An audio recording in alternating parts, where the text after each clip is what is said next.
Well, I say every day it's a getting closer to taking a bath with my fucking toaster. We're not qualified. Who are you? Explorers in the further regions of experience.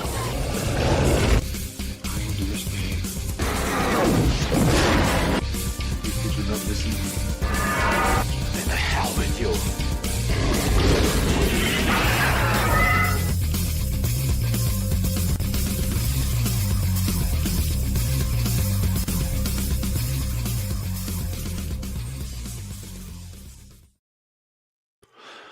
Greetings, salutations, and welcome to the 182nd episode of Screaming Into the Void, the show where we talk about whatever the hell we feel like. My name is Samuel the Infamous, and joining me so far today, because everybody else seems to be elsewhere, Caucasian Sasquatch. How you doing, buddy? Hi, folks. I'm trying to survive through this. Yeah, he's hacking up along us. He's muted backstage and all that. But welcome in, everybody. Welcome in. We have some stuff we're going to go over today. We're going to have a little bit of fun. First things first, shout out to, Black Pegasus on YouTube. Justice for Alex Kintner. If you know, you know.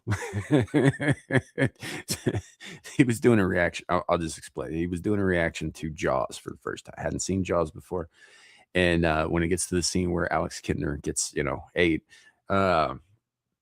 he just flipped out in the way that you imagine people did in the theaters back in like 75, right? Which was about 5 years before I was born. So I didn't get that experience. I did see it in the theaters years later with one of my own kids when they were doing like one of those revival kind of deals. But I don't expect that was the same because most of us who were there had already seen the movie a dozen times or more. I've got like 5 copies of it myself. I love that fucking movie. But anyway, Justice for Alex. So welcome in, everybody, and sorry it took us a little bit to get on. I was actually on time tonight by a fair margin, I think, and got us all ready and shit. And then as we're waiting, and then we go live, right, and the intro's playing and all that, my hat starts fucking up a little bit because I wear a hat all the time. I'm one of the Beanie Bros. And it's because the other day I cut all my fucking hair off, so now it don't sit right on my head. I always knew your head was wrong to start with. Yeah. So I'm sitting here, I'm scrambling as the intro's playing. I was like, fuck, it's ending. I'm trying to get my headphones on right. So that was part of it. We can't show this at all, dude. Yeah. Not at all. That's I think my brain might have blocked that scene out from what I remember watching Jaws. Oh, yeah, no. We can't. That's gotta be the show that scene. No, it's for context. It involves like a 10 or 12-year-old kid and an explosion of blood. A little graphic. Yeah. No. We're not going to show that. I was just wondering. I was thinking, maybe I could use a little bit of it. It's like Nope. So that's not a copyright issue. No, it's not. That's a violence TOS thing and a child safety TOS thing, and there's a stack. You can make a sandwich out of it. Yeah. It's like we can't show that scene on YouTube. I mean, I guess we could if we were doing reaction type stuff, but they tend to come down harder on what we kind of are is when you bring something up like that, you are reacting to it, especially if either you've never seen it before or you have what you believe is a unique take on it. Now, if you come up and say exactly the same thing Nerdrotic said about it, that's kind of a gray territory. I don't remember what he said about it. What did he say? Nothing in particular that I remember, but Jaws was an excellent movie. Everyone can agree to that. Oh, yeah. No, I know people who don't like Jaws, but it's not because it's a bad movie. It's because either they don't like sharks or they don't like Richard Dreyfuss. Sure. Yeah. 100%. Yeah. Although, for my money, Richard Dreyfuss was fucking awesome in that movie. But it is what it is. It's my personal favorite movie. It has been my personal favorite movie since I was 3 years old. It has never been topped. I have a hard time picking a favorite, bro. Yeah. No, I See, get that too. I get it's that, man. different at different times. Like if I had, all right, so there's different circumstances. All-time favorite movie. I really like The Breakfast Club. I really, really like it. Is it my favorite movie? Meh. It was for a long time, but I've seen other movies since then, right? And it's still a solid representation. Whereas my brother prefers St. Elmo's Fire. He's like, that's peak filmmaking. I'm like, dude, it's the same film. But anyway, it's the next day. Kind of is. Oh man, no, I didn't figure you for a John Hughes fan. Oh, come on, man. John Hughes, actually, without John Hughes, there are literally 3 or 4 dozen movies that Hollywood produced that are all well worth watching that were loosely based off of John Hughes style plots. Fair enough. Yeah, I mean that's true. The dude had a massive influence. He His also shooting and created editing style. the Brat Pack, which was Right. not exclusive to his movies, but they were known for his movies. Right. Molly Ringwald, Judd Nelson, Emilio Estevez, Ali Sheedy, Ali Charlie Sheedy. The other guy, fucking Brian Johnson, but that's not his name. Yeah. Oh fuck, I can't remember his name. Guy was a bad guy. What was the movie? All right, so there's the movie. There's Breakfast Club where he plays a total fucking nerd dweeb, right? And then like the very next movie he plays, he's the jock, and he pulls both of them off. Oh, right. The ginger. Yeah. The dude in the library with them, the smart guy who writes the actual thing. I can't remember his name. I can't remember his name either. In the Breakfast Club, he played Brian Johnson, which the only reason I remember that is because my neighbor was named Brian Johnson when I was growing up, and I always thought it was hilarious. Right. Aaron Laura, Rob Lowe was sort of Brat Pack adjacent, but I don't think he was actually like officially Brat Pack in the same way that Demi Moore was like adjacent, except people liked Rob Lowe better. Yeah. Well, I mean, Charlie Sheen, I guess Charlie Sheen was adjacent. Emilio Estevez was Brat Pack. Oh, yeah, 100%. Right. But Charlie Sheen was like next to Emilio, so he was kind of grandfathered in the same way. Yeah. You know, but yeah, like Judd Nelson and the redheaded kid, and why can't I remember his name? The kid did a bunch of fucking movies. Bunch of shit. He did a bunch of Johnny. He was in Weird Science, for crying out loud. Yeah. Also John Hughes. Yeah. Dude, John Hughes really got on a freaking roll there for a while. And I kind of pissy with my brother about choosing St. Elmo's Fire as being the best John Hughes film because that's such a basic bitch pumpkin spice latte. Thank you, type Aaron. Anthony Michael Hall. Thank you. Fucking, I thought I was going to have a fucking aneurysm. Thank you. Yeah. I appreciate it. Yeah, I don't know. I just kind of moved past it because I was like, I'm never going to remember this in time. So I don't want to go. I was in the process of Googling, right? Trying to keep on a conversation while solving this itch in my brain.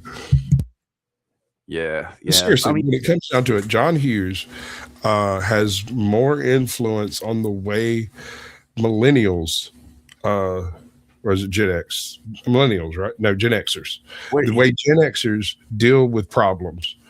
John Hughes, Brat Pack are Gen Xers, right? But they influenced, I think, more millennials than they did Gen X because Gen X was like coming into adulthood at that time. Sure. And now, granted, the actors that were playing these characters were all 10 years older than the characters they were playing. Sure. So some of them are boomers. Right, exactly. That's kind of what I was getting at. It was like the interpretation doesn't hold when you look to the actual ages, but it doesn't matter. It's the implications of like the outsiders fucking because I mean, like the outsiders, dude. You want to talk about a star-studded cast? Oh my Jesus, Monkey fucking Joseph. That thing is loaded with about $18 billion worth of faces today. Sure. It's a wild picture. Oh, you know who else comes to mind? Like in that era, they weren't Brat Pack, but they were in that era. C. Thomas Howell and Patrick Swayze. Right. Well, C. Thomas Howell, yes. Patrick Swayze was too old. I mean, I kind of lump him in a little bit because of Red Dawn, and All right, no, I was supposed to say Red Dawn. I agree. Any other movie, I disagree. Okay. Red Dawn, Patrick Swayze, yes. The rest of them don't apply. Fair enough. I mean, it wasn't that long after that he did Roadhouse, so it's fine. Well, Roadhouse is neither here nor there. We're not discussing the art that is Roadhouse. Right. But how did you like the new Roadhouse? Did you check that out? No, I didn't watch it. You should. I know. Don't expect much, right? Go in and don't expect much. Just watch the movie. That's why I didn't watch it. It's a good film. and standing on its own, not associated, not compared to any of the bullshit or anything. It's the story of a roadhouse that needed a bouncer and a really dangerous motherfucker doing the bouncing. And it's not a terrible film. Now it's a bit cheeky monkey, but it's not too bad. Yeah. Well, I mean, maybe one of these days, if I'm bored and I've got nothing else going on, I'll check it out. There's a bunch of things on that list, by the way, so maybe. You know what? I just realized, though, before we get too much further, I need to say hello to the chat because I neglected you guys, and I apologize for that. Wait, are there people watching us? Yes, there are people watching us. No. Matter of fact, no. I honestly, that's one of the best things about this gig is I could just hang out with my pals and have bullshit conversations, and y'all seem to like it. So, all right, we got Old Blindy up first. Welcome in. We got Fletch right after that. Good to see you, brother. Aaron Laura, as always, pleasure to have you. We have, as I scroll down, there's a bunch of. There's Scotty Waddles. Welcome in, brother. Hey, brother, yeah. I was wondering if you were dead when you went in the first person in chat. Right? That was a little weird. I was like calling up the ambulance. I don't know where to send it. We got Charles Darwin with us. Welcome in, brother. We've got Here I Am. There you be. Welcome in. We got Butcher Blaviken. Good to see you. Welcome in. Lepeau de Fleur. Howdy. As always. We've got underscore. I'm going to go underscore. How's that sound? Good job. Welcome in. It's good. Learn? Yes. All right. And I think that's everybody so far.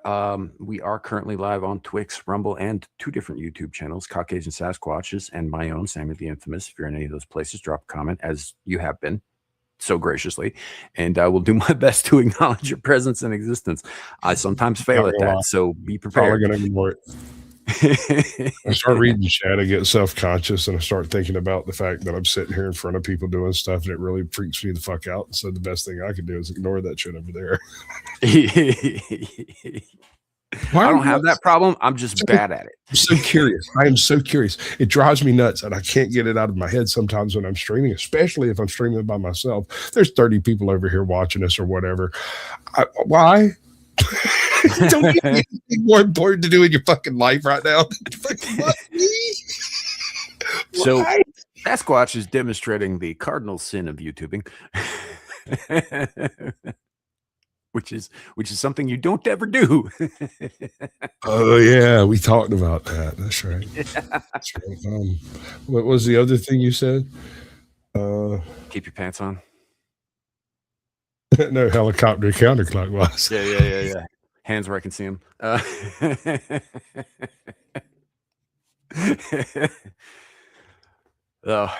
mean, you gotta lay the ground rules out for this motherfucker, because if you don't, you will regret it. If you don't, you won't know what to get mad at me about. Yeah. Welcome in. I did break the fourth wall. I shouldn't have done that. He's right. Must be because of the additives of Waffle House food. Paranoia is honestly derived by being a redneck in Georgia, though. I came by that honest. Yeah. So welcome to the show where you get a behind the scenes look at some of the stuff that YouTubers do and probably shouldn't, be hanging out in public for all to see. Yeah. Sure. I mean, there's that. I got paid to do a commercial. You want to help me do a commercial? I got paid to do a commercial. We're gonna do a commercial. I don't know. Do I get paid too? I think I got your Cash App, so where I can see. Oh no, you don't. I no longer have a Cash App, so then no.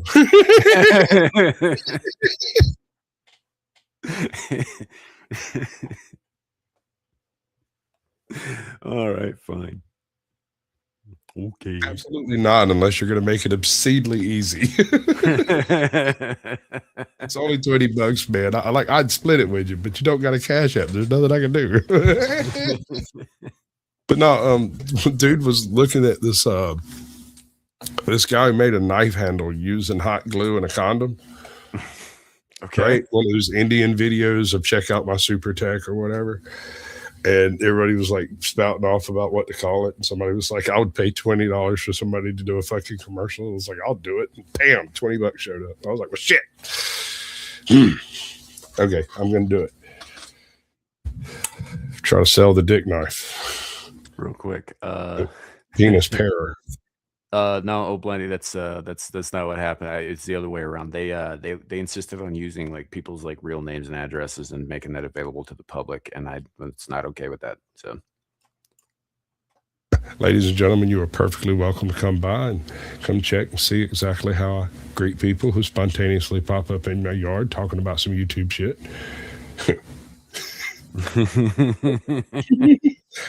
Don't let me stop you. So dick knife. Yeah, condom knife. It's a condom knife handle, technically. He used the condom. Because isn't a dick knife called a moil? It's like a little. No, we're not discussing that. Right. It's like a little guillotine. Cigar Snip the tip. Nip the tip. It's all the rage. Women love it. I'll take two. Yeah,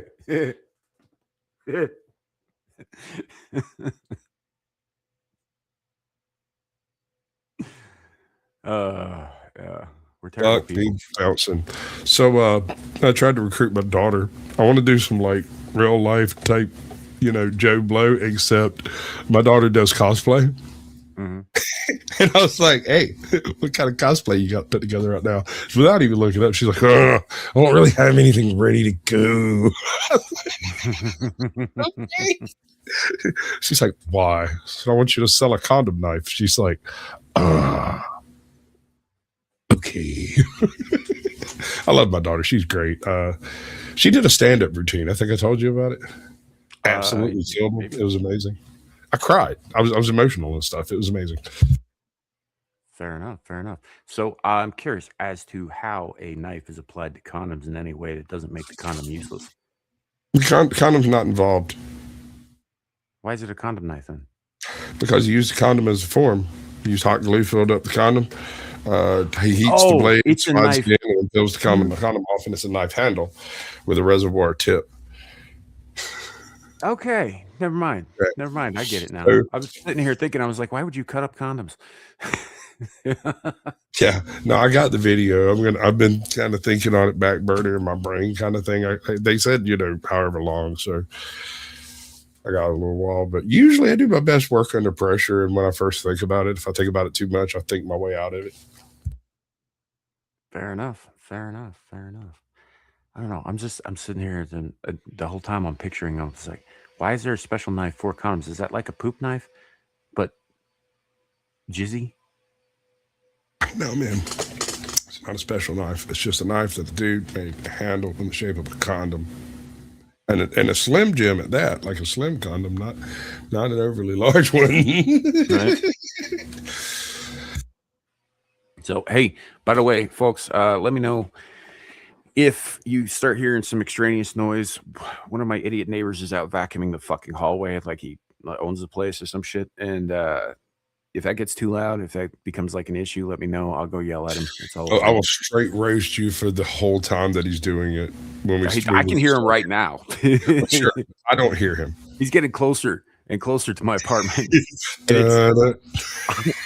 I'm just like, you better not, motherfucker. Self-defense dildo. You see, I need all of this stuff written down and like emailed to me because I've come up with let's see, the penis parer, right?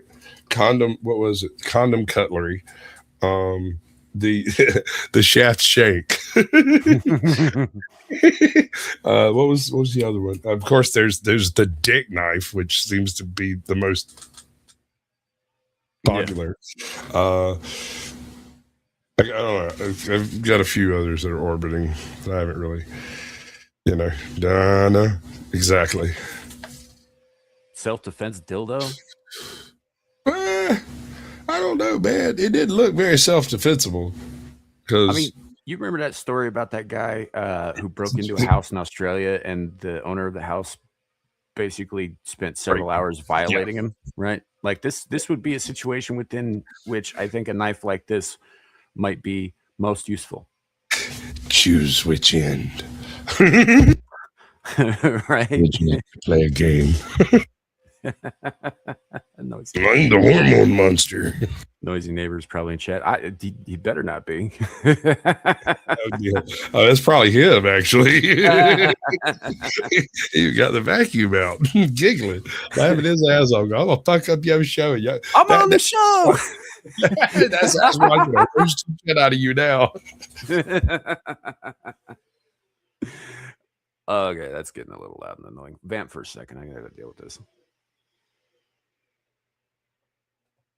So now I have absolute power, which means I can't really do anything at all except sit here and be debonair and handsome while staring longingly at the camera. What's up, girl? No, I'm no good at that. Apparently I'm quite charming off the cuff, but whenever I'm actually doing official type stuff, I'm very stilted. Like any type of introductions or anything like that. It's like the fact that it's an introduction breaks my brain and I don't know what to do next. Hey, Mom, I'm on the YouTubes. Go look at Samuel the Infamous's CTV number 182, right? 22 minutes in, you can hear my vacuum cleaner in the distance. Wait. Hold on. Does somebody have a responsibility around here? Whoever they are, they need to be dragged out in the street and shot immediately. Because that ain't having none of that stuff. I mean, I'm a YouTuber. That's why responsibility is the whole reason I do this, Jazz. Lack of it. Okay, we back. Why? Because I'm talking to the guy. He was very nice about it. So just like... Bro, what the fuck? I'm a very tall, intimidating dude. Sure. Somebody asked me earlier. I thought that very thing right there. Somebody asked me earlier about road rage, and I told them I was like, I don't really have a problem with road rage. They make it about as far enough to see how big and furry I am, and they generally change their whole fucking attitude the second they lay eyes on me. Yeah, I've had that experience several times where I'm sitting down in a chair and somebody's like, "Hey, buddy," and taps you on the shoulder, and I stand up and turn around. And they're like, "Never mind." Look around, try to find them, can't see them, have to look down. Shit, my bad, brother. Sorry, I thought you were someone else. Right? You damn sure did, didn't you? Yeah. One of my favorites. Oh, he's lost it now. All right. We were on our way to like South Georgia. I don't remember exactly why. I think it was some fucking mini golf trip or something. But anyway, we're on our way to South Georgia and we stopped by this freaking convenience store. And I walk in, and right next to the door, they've got one of those like little kids' Jeeps that you get into. And there is a 19, 20-year-old guy climbing out of it. It's still sitting there running it. Without batting an eye, I step over to climb into it because the quarter's still going. And he just stands there and stares at me. He's like, "For real?" I'm like, "Yeah, for real." He's like, "Huh." He walks over and hangs out for a second. He comes back over and looks at me. He goes, "Dude, get back out of there." I was like, "Okay." So I climbs out. And when I stood up, he had this look on his face like he just wanted to toss me. But when I stood up, he's like,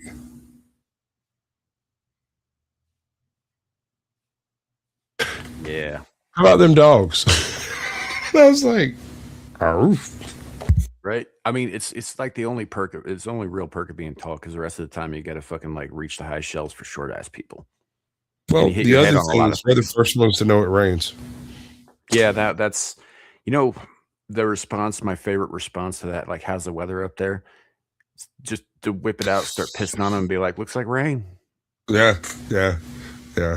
But That will I'm get not. you sent to jail though, so don't do that. I'm from the South. We can't do that. That would be discourteous. We don't do those things. I'm from the North. We don't give a fuck. Yeah, I noticed that type of stuff. There's certainly different things. Like, I'm one of those people who can tell you to fuck yourself and go to hell and have you packed and ready for the trip. It doesn't sound like I'm being mean to you, but at the same time, anyone who knows Southern speak realizes that, holy shit, Sasquatch does not like that guy. So my mother is a Southerner. Her parents are Southerners, right? I was born in the South, but I was raised in the North, on the High Plains specifically. And the day that I found out that, oh, bless your heart, doesn't actually mean anything pleasant was like the greatest day of my. I mean, it can, but generally it's a nice way of saying go fuck yourself right into hell. It's more along the lines of, and no one gave a shit. Right. Yeah. Well, it can be because the bless your heart drops right after the, oh, did you hear about little Sandy? What happened to little Sandy? Little Sandy got knocked up by the neighbor boy. She's having twins. Twins, yes, ma'am. And they have separate fathers. But bless your heart. Right? Like, there's nothing I can do about it. Ain't shit I can say about it. If I say anything, I'll be evil and bad. So instead of saying anything at all, I'm gonna say bless your heart. Right. You guys take that whole if you can't say something nice, don't say anything at all thing. Quit. So we say something nice in a different way. Yeah. In that context, it's not that nice. Well, I mean, if Australia was real, Chuck, that would matter. But it's only Southern. You're a goddamn hologram. You're AI. Australian, that's as Southern as you can get. I mean, have you ever talked to Charles? Not live. No. When he gets in his cups a little bit, every other word is the word fucking. Heavy, deep Australian drawl. Fair, every Australian I've ever met is kind of like that. Yeah, no, dude, this was like that on steroids. Like, it's wild. I have seen. You remember the scene in not Reservoir Dogs, Boondock Saints, where the funny man demonstrates the multifarious use of the word fuck. Yeah, it's like that. But more so. Rocco, no. Oh yeah, man, Charles is right. All Australians are honorary rednecks. Anybody willing to like go to fucking fisticuffs with a goddamn giant fucking prison rat, they're definitely in, bro. You don't necessarily have to dance with a bear. If you can catch chlamydia from a bear, then you're also in. I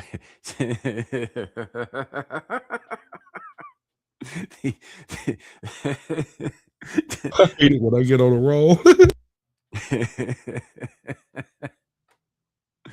This is why I can't do stand-up. I'll tickle myself and ruin the rest of the set. Right.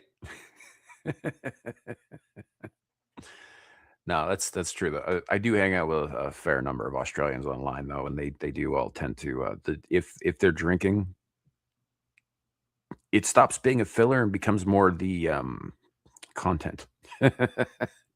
It's like one of those Valley girls saying, do you hear me? Or you know what I mean? Or filler.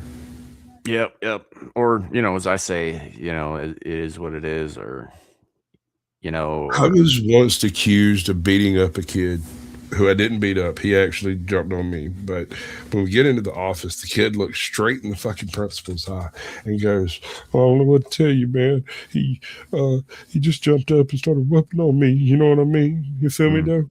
You know what I'm saying? You feel me? And he didn't say anything other than that until the end of the whole thing, where the kid literally repeated, you feel me, though? You hear what I'm saying? Do you know what I mean?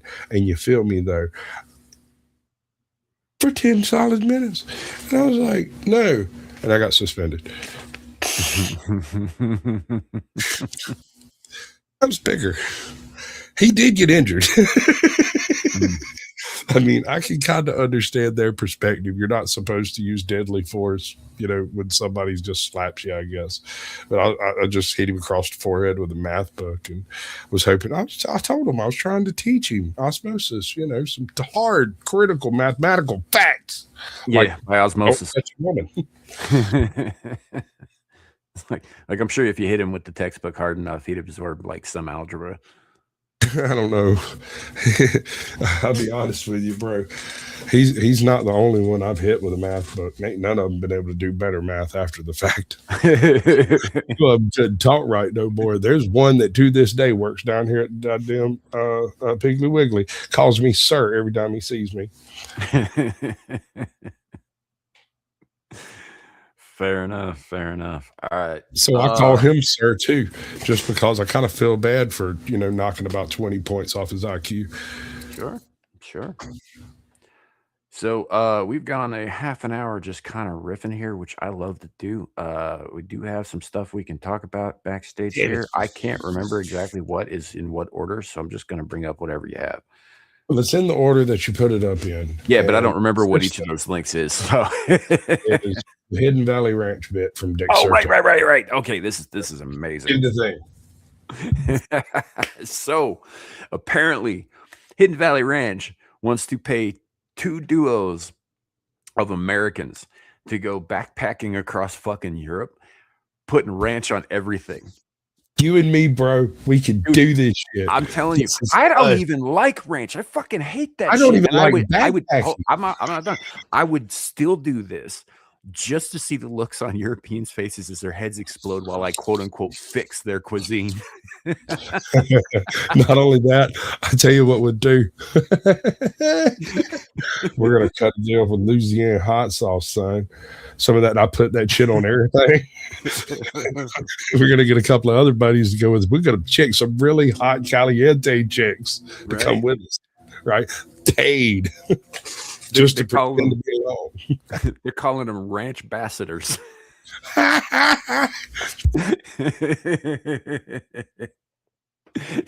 It's like, a couple of I thought it said 2 dudes at first, but it doesn't. It says 2 duos. That's 4 people getting paid, right, to go across multiple European countries with all expenses paid to create content. That's all it says. Create content. Oh, baby, I'll create some content. I know about 14 words in 37 languages. Look, so I don't have anything against Italians, not really, but I hope one of those stops is Italy. I really do. Because those people are so touchy about their food. And one of them is not the UK because like those guys will eat fucking anything. So, dude, there's something wrong with the fucking culture that takes over the entire world for the money involved in spices, but doesn't bring any of that shit home.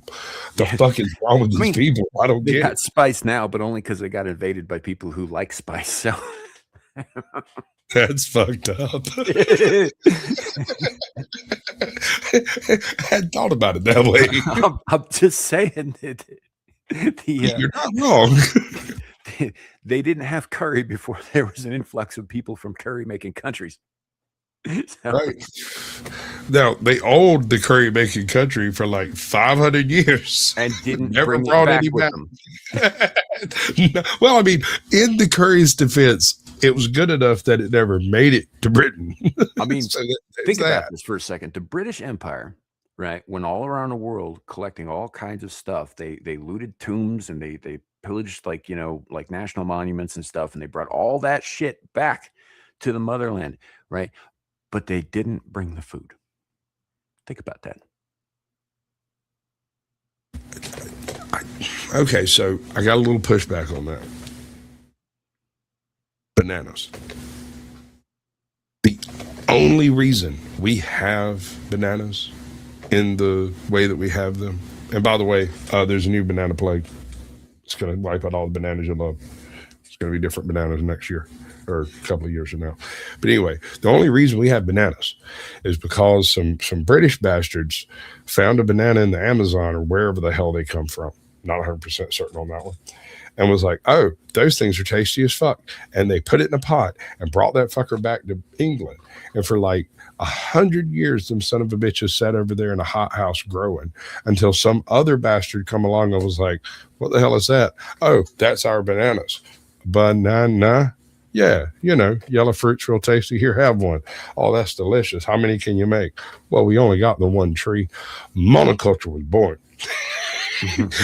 All of the bananas in the world were derived from that very single solitary. And I can't remember if it was the Cavendish or the Rosa. I always get these wrong.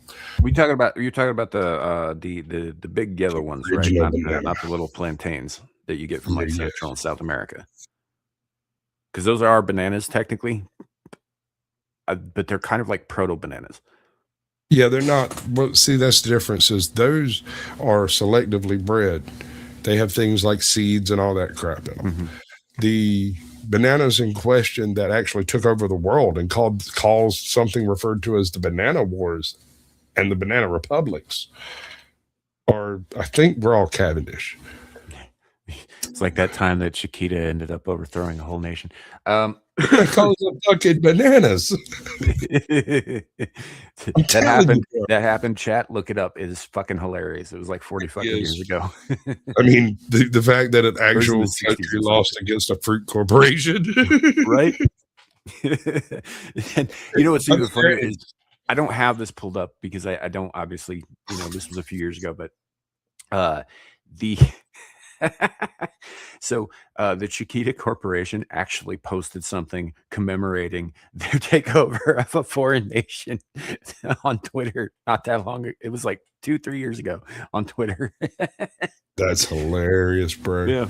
And then it's just like there were people like, oh my God, why would you say this? Why would you blah blah blah? You know, freaking out as they do. And it's kind of brand done something out of pocket. And they were just like, what are you gonna do about it? They couldn't do anything. Right? Yeah.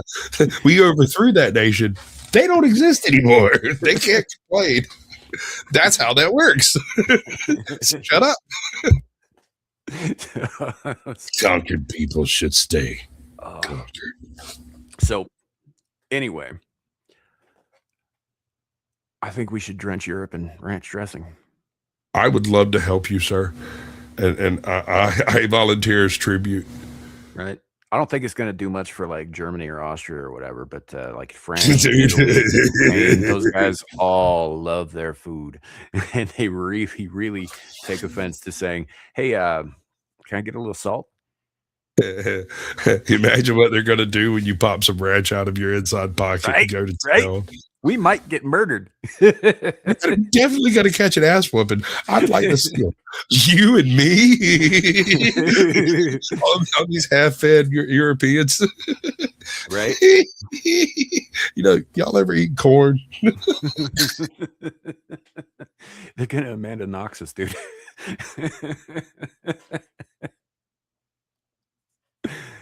Gross Michelle, Gross Michelle, that thing. I've only ever seen it written down. I've never heard anyone say the word.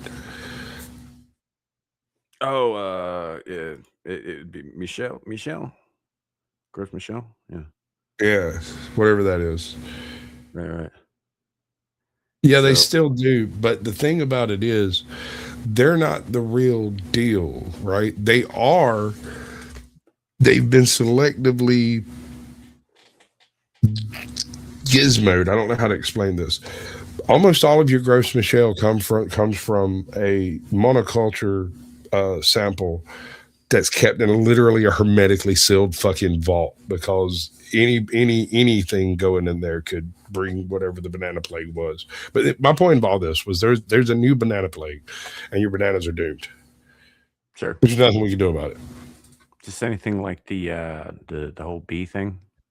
You know, no. Well, the bee bees are going to kill all the other bees, and then they're going to kill all of us.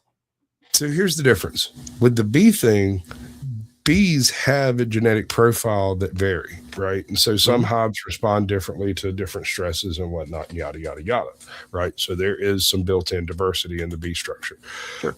Bananas are monoculturally derived from the same plant. It's like the grafts that you have of an apple tree.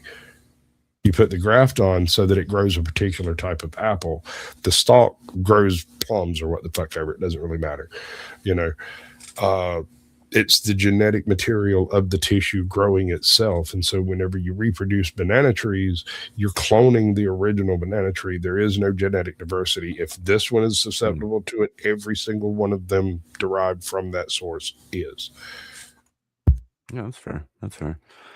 I don't know. I think we're going to see a lot of shit go extinct here soon. But you know my stance on that, man. For every one species that bites it, 3 more are discovered. You know, life will go on. Just maybe not the way we're used to seeing it. Right. Yeah, I mean, I don't ask the world to stay the same for me.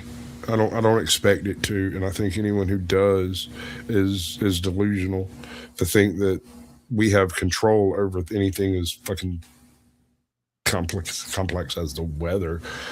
And we might be around in that department, but control is something that we don't have. Not really. No, dude. I mean, influence. Anybody who's into space porn like I am, right? And I'm not talking about jizz man. I'm talking about, like, you know, photographs from the JWST and that sort of thing. You know, like some of the stuff sent back by the Mars rover and, you know, the Voyager probes and all that sort of thing. Anybody who's into that kind of thing understands that we are in control of exactly nothing. Well, just getting people to realize the mathematics involved in some of those images is almost impossible for them to really grasp what it is you're talking about. That you're looking at something that took place so long ago because it's so far away, and it takes that long for the visual image to get here, right? They neither understand the distance nor the time involved. Right.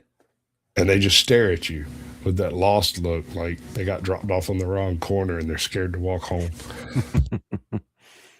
Right. I don't even have control of my sleeping patterns. Yeah, same here. Same here, dude. Same here. I do, for the most part. I don't take control of it, but the weirdest thing is I can decide to wake up at 4 a.m. with no alarm, and I will wake up at 4 a.m. Probably 5 till, to be honest.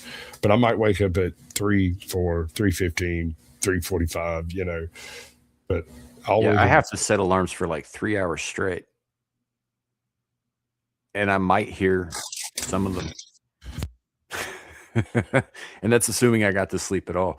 You know, it's more annoying than not waking up with your alarms, right? Is still being awake when they go off. I've been there, bro. I used to do that shit too. It's more snow than Aspen.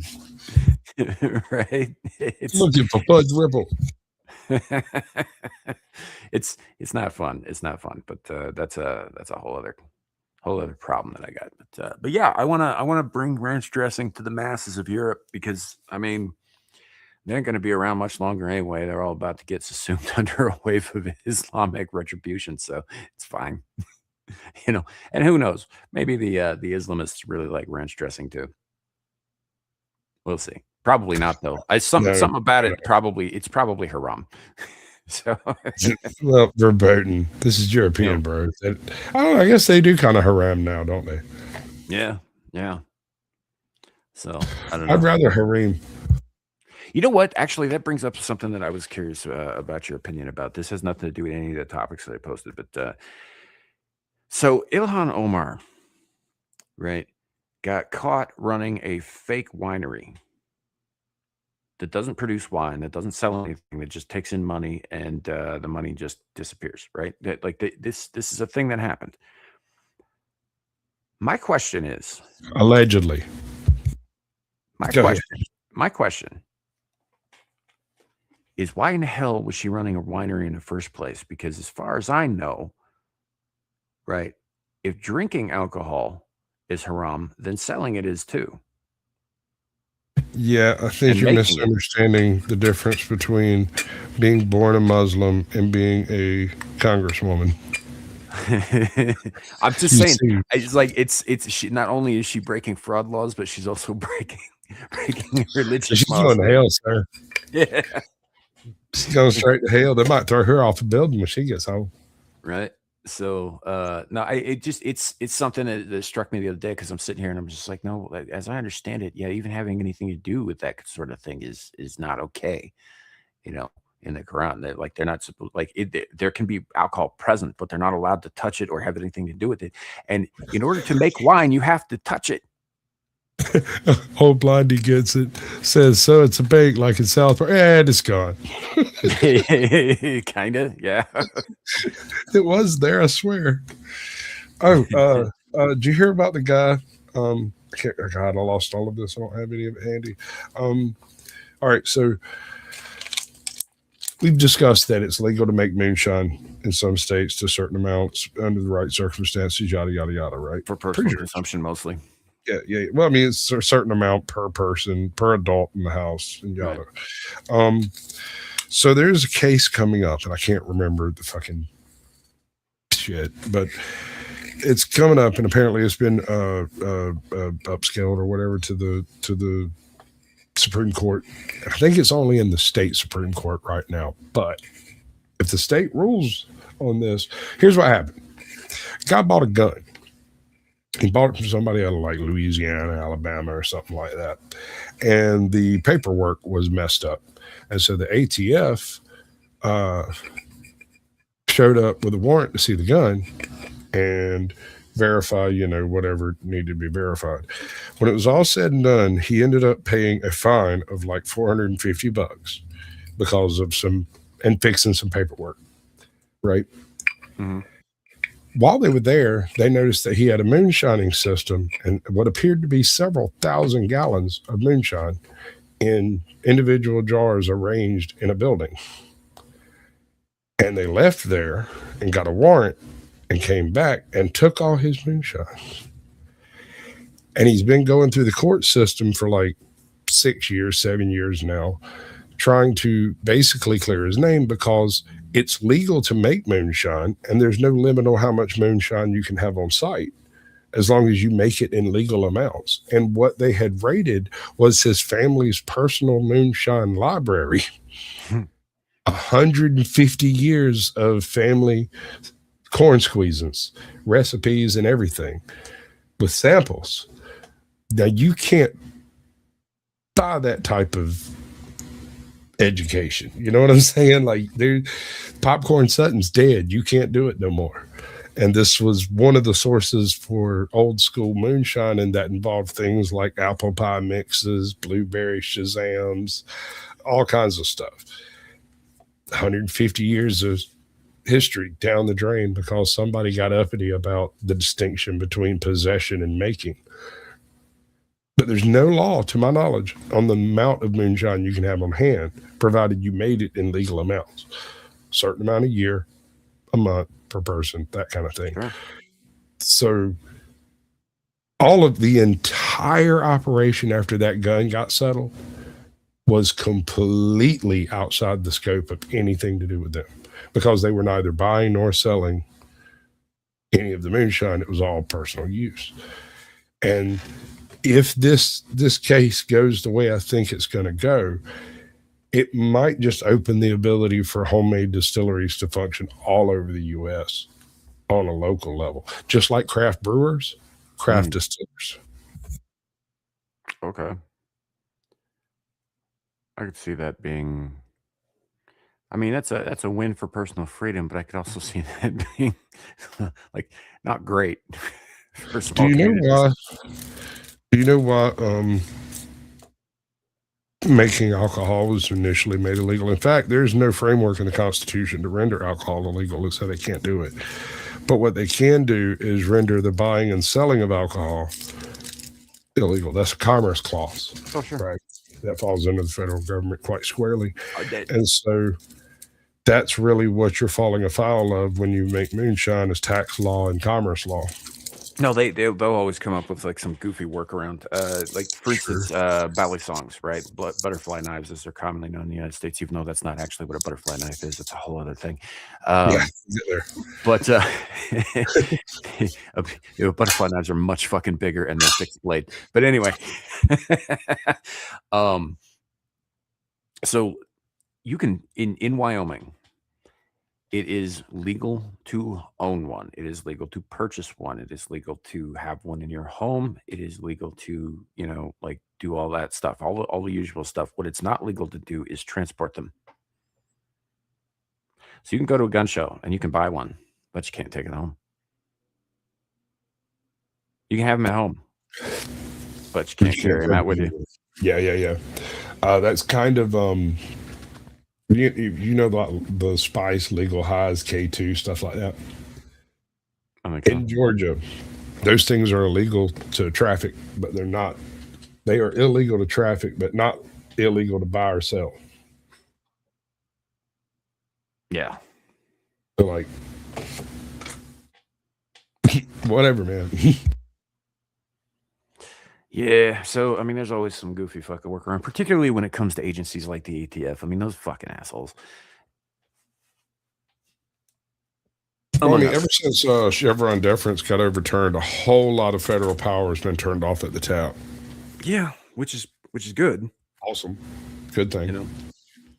The problem is that federal power has been reorganized and focused in a different direction, and I don't know. Yeah, I don't know. I like reminding them once in a while because they'll put out some information, like some post or some celebratory thing every once in a while on their Twix too. I like to fuck with the government stuff on Twix. It's funny to me. And others. Like, for instance, some of y'all in chat might not know this. I haven't crowed about it in a while, but I am thoroughly blocked on social media by PETA. I harassed them for like 3 fucking years because it was fucking funny. For instance, hey, welcome in. What up, bud? So the other thing, where was I going with this? Oh yeah, a couple years ago, right? It was like the 25th anniversary or whatever of the Waco disaster, right? Sure. It's not my birthday, bud. You missed that by about a month and 9 days or so. Oh, hey, I think it's been Abe's birthday since it's been mine. Yeah, it has. Yeah, Abe's was like last week or the week before. I don't know. It all runs together. I don't sleep. Today's my granddaughter's birthday. Yeah, it was Dermy's this week. I know that. He made a big deal out of it. Anyway, point being, the ATF put out a thing about like, oh yeah, we did this. It's been 25 years since the brave men and women of the ATF took down this horrifying, compound and all that stuff. I was like, you mean it's been 25 years since you guys murdered 83 people, like most of whom were children, in a fire? And women. Unnecessarily, by the way. They were not breaking any fucking law. They might have been up to some shady immoral shit, sure, but none of it was illegal. It's a bit of a weird humble brag, isn't it? No, the issue is they couldn't prove illegality. Mm-hmm.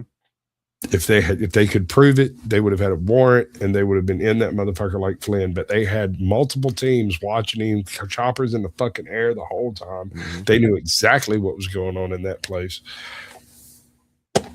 He used to, Koresh used to do a jog from his mailbox down to the neighbor's mailbox every day at the same time. FBI were the ones watching from the fucking, or the ATF were the ones watching from the neighbor house.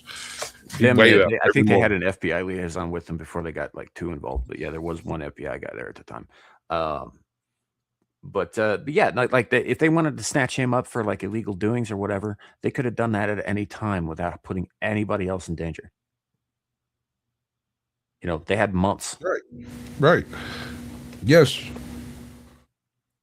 What was the lead up to this conversation? Dick knives. Dick knives. I got to do a commercial. Dick knives, of course. Condom handled knife. Yes. Condom shaped handled knife. Give me $20. Logical evolution. I'm hooked for it, and I'm coming up with different clever descriptions of it, such as the penis pair. Right. I don't know what to say, Abe. You missed like an hour. There's been a lot of shit talked about. Wait till we get to the Jaws segment again. Oh, your time's changed again, hasn't it? Yeah. Oh yeah. Yeah. On last Sunday. Yeah. Yeah, that's some bullshit. I agree. I think that daylight savings time should be abolished worldwide. Unfortunately, the powers that be disagree with me on that. Here's my question. How does my fucking ability to wake up at a certain time know about time change? Yeah. Well, That's you my just said question. that you can decide you want to wake up at 4. And I can decide I want to wake up before. If I forget about the fucking time change, right? My alarm still doesn't. It gets adjusted with my phone, right? Sure. I still wake up 5 minutes before my alarm goes off. How when you add it? I don't get it, dude. I don't get it. Yeah. I blame my dad. I was very traumatized out of sleep as a child. Dude, I'm an extremely light sleeper. You can cut a weak fart on the other side of the house, and I'll show up to sniff it and tell you what you ate for breakfast. Right. So I don't know. But the whole time change thing is fucking weird. There are a handful of places in the U.S. that don't recognize it, and frankly, they're very smart in that regard, in my opinion. Not so much in others, because one of those places is Arizona, and they've got all kinds of other fucking problems. But doesn't all of China have the same time zone? Ooh! I talked about this on a show like a year ago, dude. The next Twitter thing you've got set up. Mm-hmm. I actually looked into a little bit of this, but this was back before it was like a big deal. Nobody really cared. Oh, yeah, maybe that's it. Maybe you're just spatially aware. Maybe you can just feel the phone getting ready to fuck your whole night up. You know, with the alarm. Well, you can feel its intent. Yeah. It's like, oh, this motherfucker's about to do something. I'll tell you another one. Here's another one. And this is something my wife pointed out to me, not me.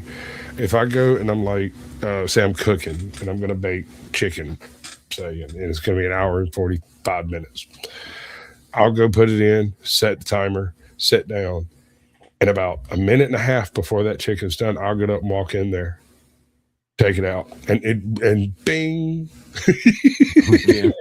And it's not anything that I do consciously. It's I do that as well. I'm not sitting there counting down the minutes. And my wife spent our entire relationship thinking that I was literally watching the fucking clock. Yeah, I mean that's probably it. You just probably have a good internal clock. I don't even remember what day it is unless somebody tells me. Well, no, days are a whole. There are days of the week. Apparently. Sometimes I hear 7 of them, I think. I don't know, man. Gross. I'm thinking about bringing in a new day called Glorb Day. We could do that, I guess. I don't know. I don't know about Glorb, though. I'm not married to Glorb. I'm married to it, but there's something to start with, right? Right. Not as bad as the new color Bleen. Bleen? Bleen. It's one of those colors, Tom. Blue and green? No, not at all. Oh, it's worse. I know better, worse. How would you say about a color? Wait, is this a real thing? Married with children. Fucking Kelly invented a new color that also grew people's hair and became a billionaire. And then it turned out that it burned people's scalp too. You know, fun fact: Nicolas Cage in a recent movie encountered something very similar on an alpaca farm. What? You guys didn't see his version of The Color Out of Space? No. Actually, yes. The same concept. I got you. The dude does that many, that many movies. Yeah, there's like 5 different versions of The Color Out of Space and things What's up, that were John? inspired by The Color Out of Space and all that. But the most recent Nick Cage version, well, spoilers, it's magenta. Yeah, it's just red. It's a little more red than blue, but it's like evil magenta. But yeah, well, that's the stage is what makes it evil, right? Yeah, because it starts uncontrollably mutating everything around it, and including the wildlife and the plant life and the people. Evil magenta. One of the reasons that I need to see this movie, dude. Yeah, to AI, I do. It's so that I can now watch.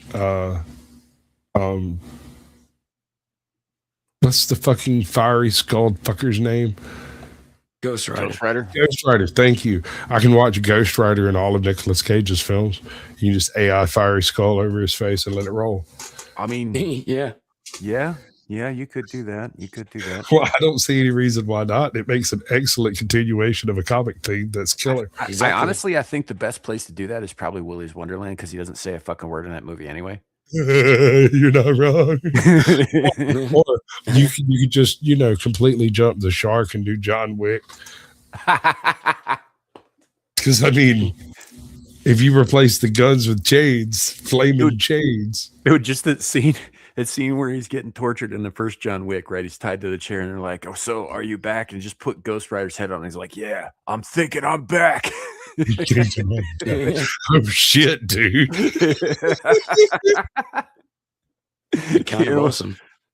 Or the bit where the cop comes to his front door and he's like, "So, John, you working again?" He's like, "No, I'm just working some things out." Okay, you have a good night, Mr. Wick. Gets the fuck out of there. Yeah, I'm calling in tonight. I'm just going home. No, I'm going home, and she gets on his fucking plane to Hawaii. We're going on vacation, honey. Right. One-way trip. We'll figure out how to get home later. It'd face off like making out with Gina Gershon. I was thinking about that earlier. But I was thinking about the yeah. When he's dressed up as the priest. He's like, "Whoa!" That could be fun. That could be fun. That could actually really work. Oh yes, so many of his movies. So many levels. Right? Just Johnny Blaze going undercover. Right? Not even until he flames on. Yeah. Flames on. Well, it is because no, I don't know about that. Ghost Rider. But he is Johnny Blaze, right? Isn't that his fucking name in the? Yeah, I mean, yeah. Well, that Ghost Rider, the first Ghost Rider, is Johnny Blaze. Although later they were like, "Oh, there've been Ghost Riders forever," just like they did with Spawn. Basically, Spawn ripped that whole thing off of Ghost Rider. But But when you think Spawn, right, you think Al Simmons because he was the first one that we knew. So in terms of comic history, anyway, the Ghost Rider, the first Ghost Rider we knew was Johnny Blaze.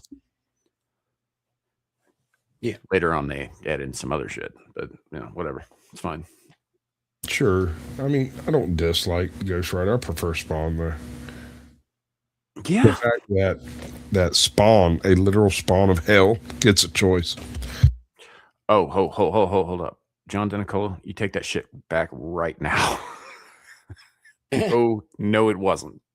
It was fucking awful. It had a great soundtrack. Look.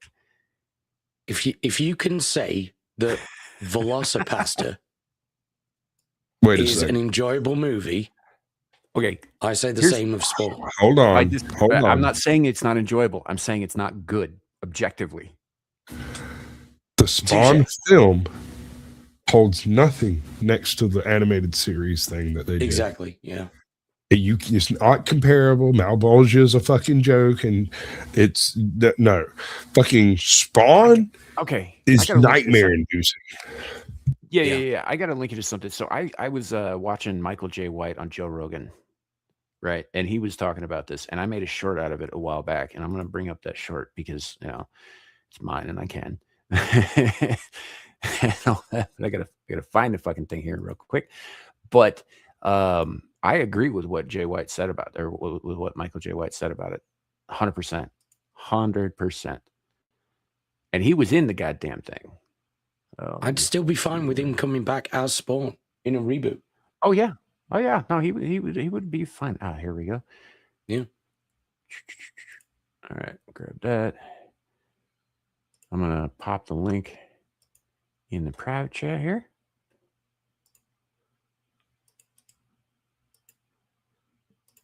All right, there it is. It's at the bottom. And he's 100% right about this. When he's talking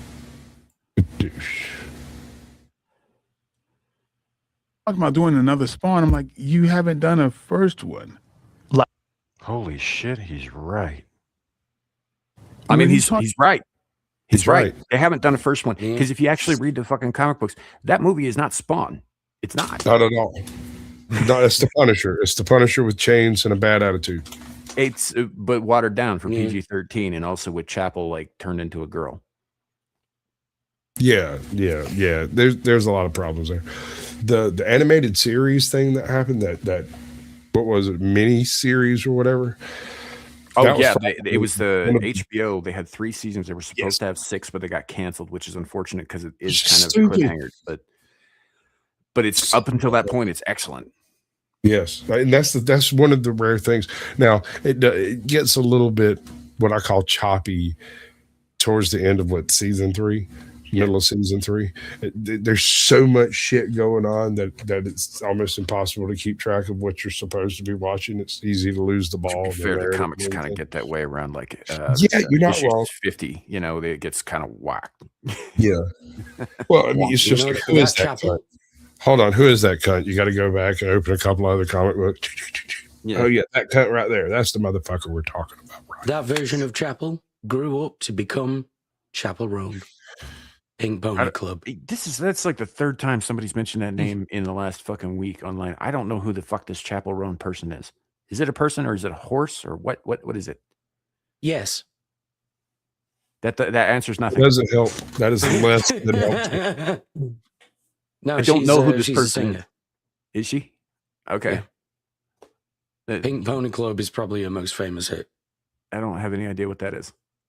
It's because it's gay as shit. It's also probably because I don't listen to the radio. Also, it's painfully catchy.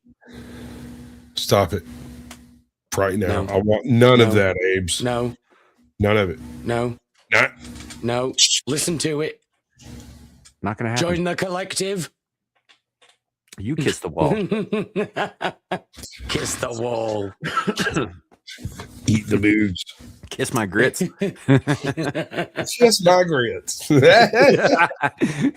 Help, boys. I guess I've gotten most of my voice back. Right. So, all right. So Yeah, I'm this, almost there myself. this next dealio. Senator Cynthia Loomis.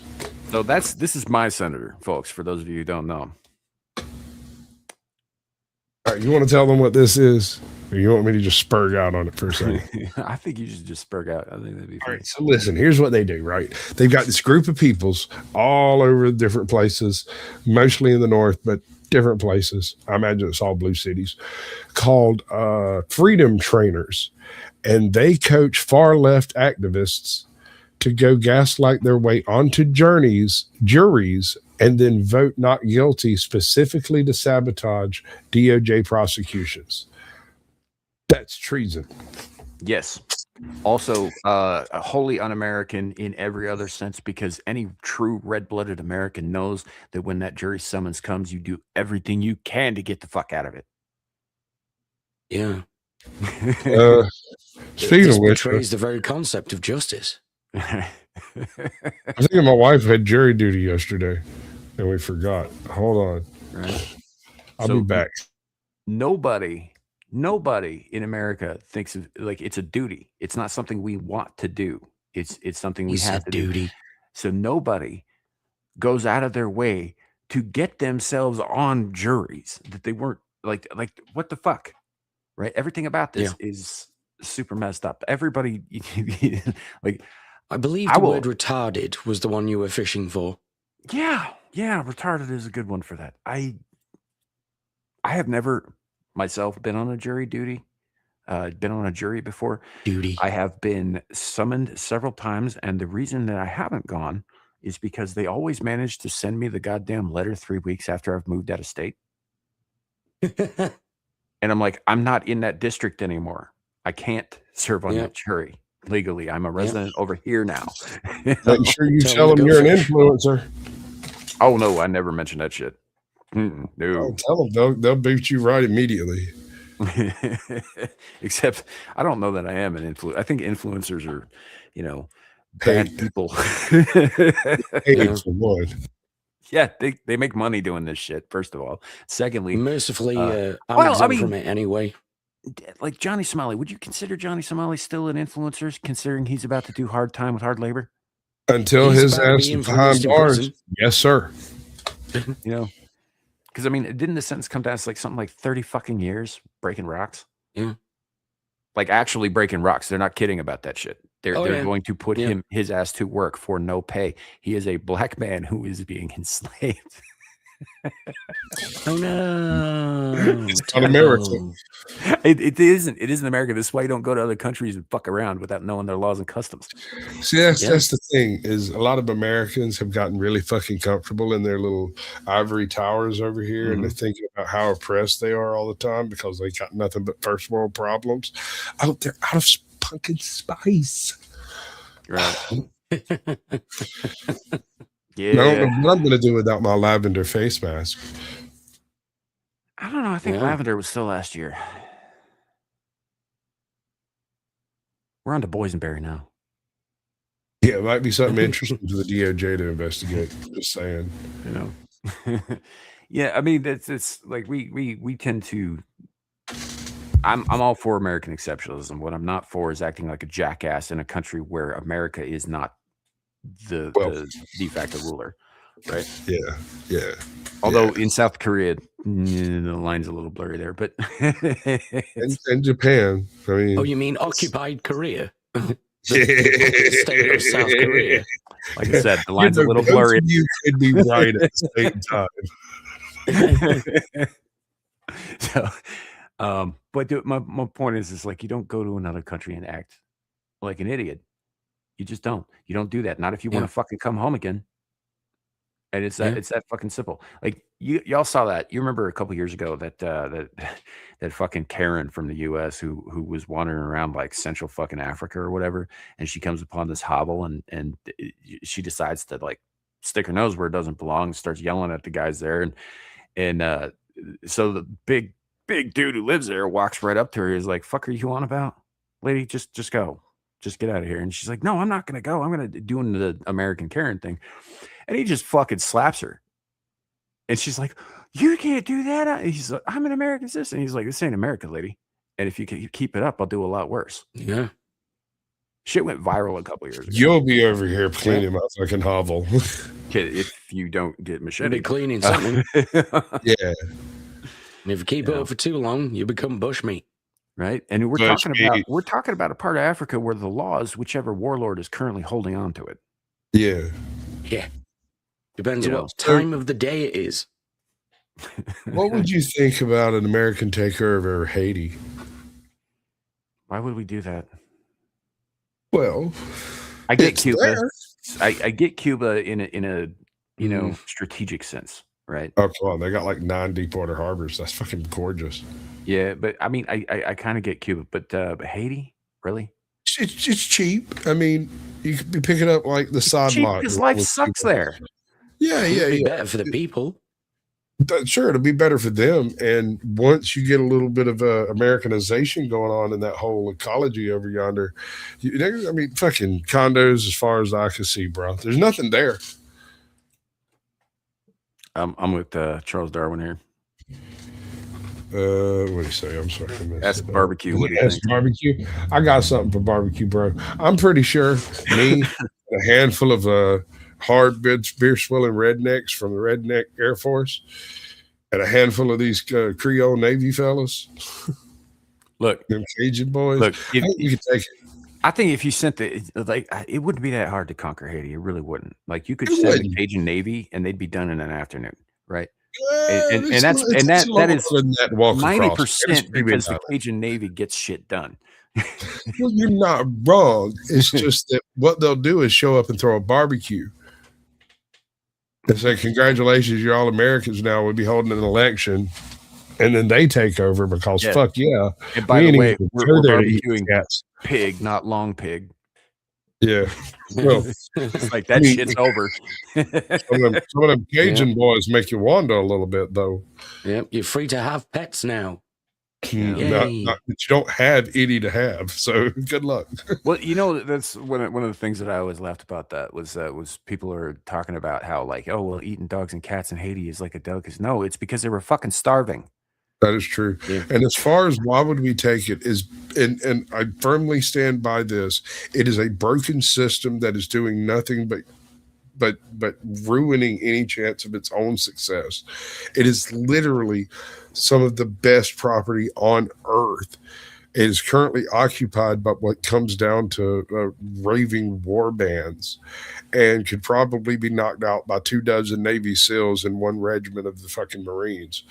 We could put in a fucking, what do you call it, a satrap where they rule themselves, but we have a very strong hand in their legality. I don't know. How long has it been since the Haitian Revolution, since they kicked the French out? Well, shit. That's what. It's been a good few years.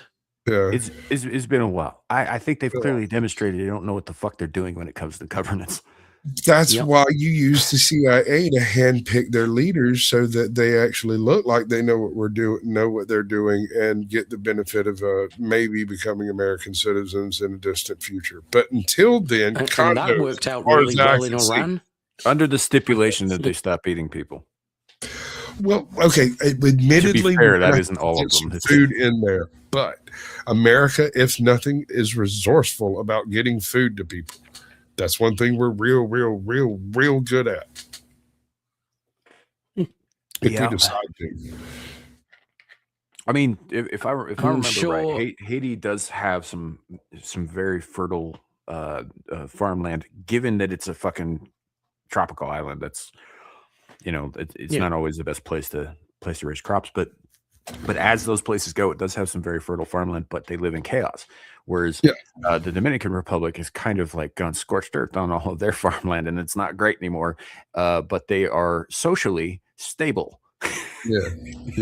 It is a bit of night and day over there. And honestly, honest to God, the Dominican Republic is a large reason why I would want an American takeover of Haiti. And the reason being, man, eventually that business in Haiti is going to spill over that border. And while they've been dealing with it pretty well, that it's been horrifically aggressive to deal with. Oh, sure. Right? A little bit of food, a little bit of direction, handful of fucking guns in the right hands, and the next thing you know, you've got a 51st state. Like, that shit happens quick. And we are old school carpetbaggers, man. We can do this thing. It's not even that big a deal. Right. So, I don't know. It's possible. I guess I just don't know that I've just provided a link it. there as to, how they might be recommended to consume their food once they've got some. Is this going to be something that we can show? Oh, yeah. Yeah, it's fine. Are you sure? Hey, if you like RFK, you'll love this. I'm looking at it first. I'm kind of torn on RFK. I'm not sure about it. If you hate RFK, you'll love this. I don't hate him either. That's what I said. I'm torn. I'm like kind of. If you're in the middle about RFK, you'll love this. Riding that fence a little bit. Is this going to be one of those? Okay. All right, Sasquatch. I'm bringing it up.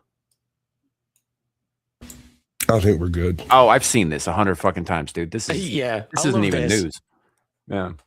Stick it up your ass. Stick it up your ass. Especially because I used to do heroin with the Heinz family. This is not a fucking joke. I got steamed broccoli right here. Put that inside your asshole. Did you see that air fryer? That's a demon. That's a robot from the CIA. It's gotta be healthy. It's 2025. Nuclear war is coming. Listen to me. Get in your asshole. Put the broccoli in your fucking asshole. Do you want to know why it's red? It's blood money from the Heinz family. This is for my girlfriend. I'm trying to make her food. Your girlfriend's a murderer.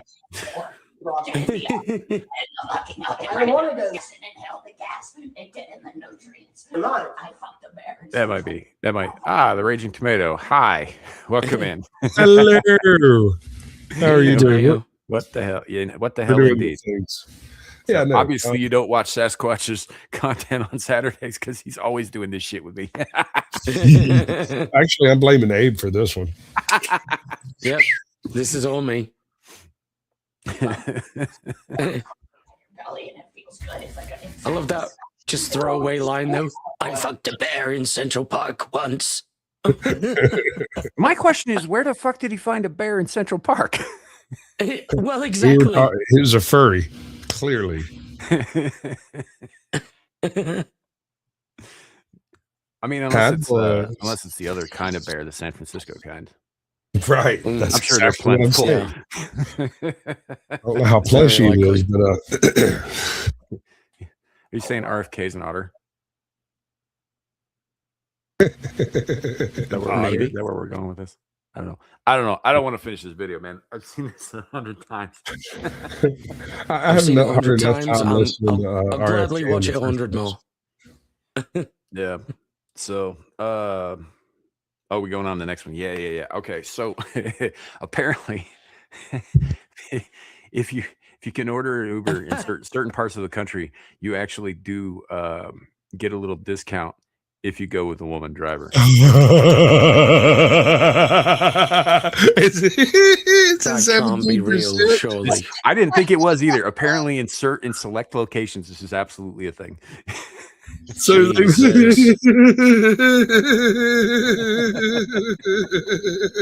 so let me get this straight. They give you a little money back because you're risking your life.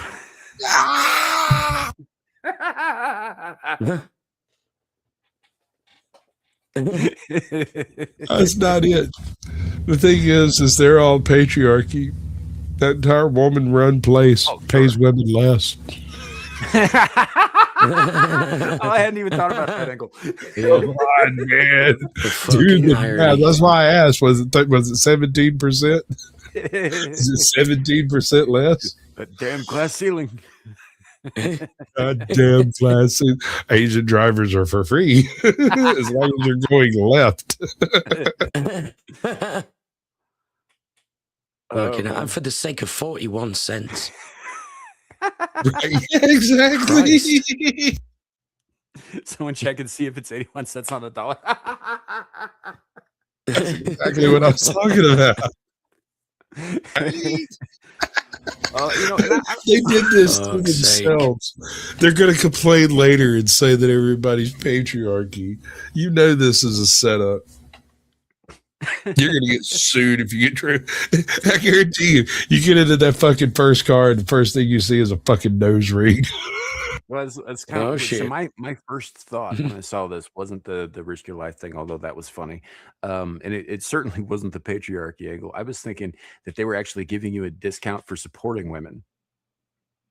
Right? Because to my mind, the people who run Uber are on that side. To do the math I assume the intention was female drivers for female passengers. It's just poorly That's a worded. whole other twisted concept. I'm just going to ride Uber all night until I find a good one. Nudge, you know what I mean? Know what I'm saying? Know what I'm saying? I mean, I can just say I'm a female passenger. You know, like if you can do that in prison, you can do that for an Uber. Fuck right, man. Like, why not? Get half the prison fucking pregnant. Maybe not half. That's a lot of work. You should try. All I'm really after, dude. Right, I don't want much in life. Just an all-girls soccer team of mixed race children. Right? Mm-hmm. That's all.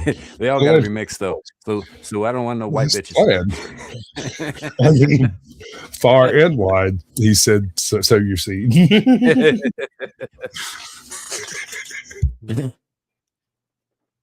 Oh, no. I don't know. I just thought this was funny that if you order an Uber, like I said, in select locations, for those who are just coming in, there's apparently a discount if you select a woman driver. I didn't even know you could select what sex your driver was, by the way, on these things. I thought they just sent whoever was available and picked it up. I don't think you can. I think they choose their sex. Or gender, at least, right? I wonder if you choose non-binary, it's free. A non-binary woman. They're fucking worthless. Because they don't exist. Exactly. Like, I mean, pick a side. Here's the thing. This was pointed out to me by one of those fucking Skeletor memes. I'll get you next time, He-Man. A while back. Yeah. But the mere fact that you are either non-binary or binary means that you are binary. Right? It's either or. There's no middle ground. Why is it gender reassignment surgery can only go from one to another? Oh, yeah, that's a good one. Yeah. You know, I want to be a Florpenblook.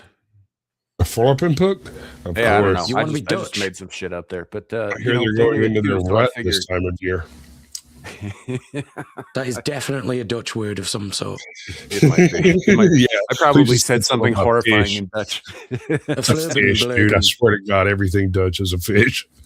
Some kind of delicacy that nobody likes to talk about. Yeah, it's one of those that you set outside for a day before you bring it in to cook it. Yeah. Oh, rotten fish.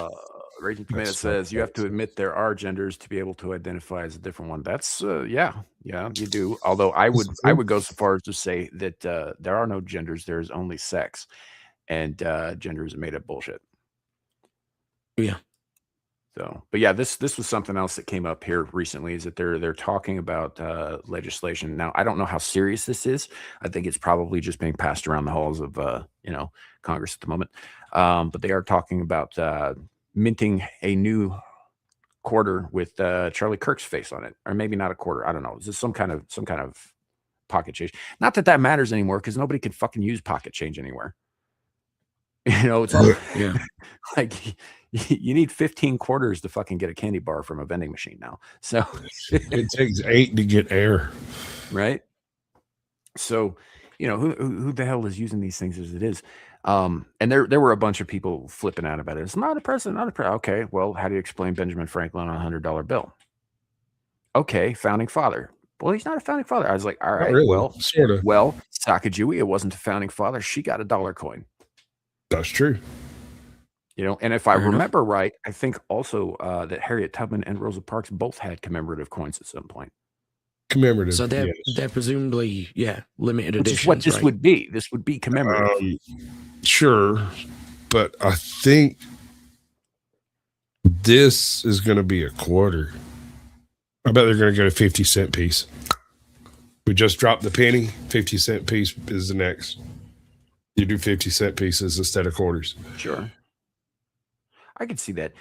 I don't know if it's gonna be on the head side or the tail side. If they're gonna replace Thomas Jefferson, I think that's probably an issue.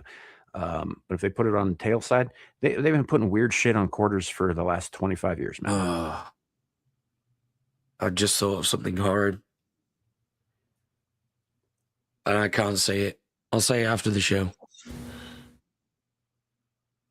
I hadn't thought about it like that. It's like, yeah, we're gonna put your face under the sofa, Charlie. It's gonna fall right out my pocket. Shit, I had a pocket full of Kirks. Lost them all down the sofa. Will use you as a shim to level windows forever. Yeah. I mean, I'm sure shit not going to be using it to buy anything. Right. No. A 99-cent piece. I mean, even single dollar bills are practically fucking useless now.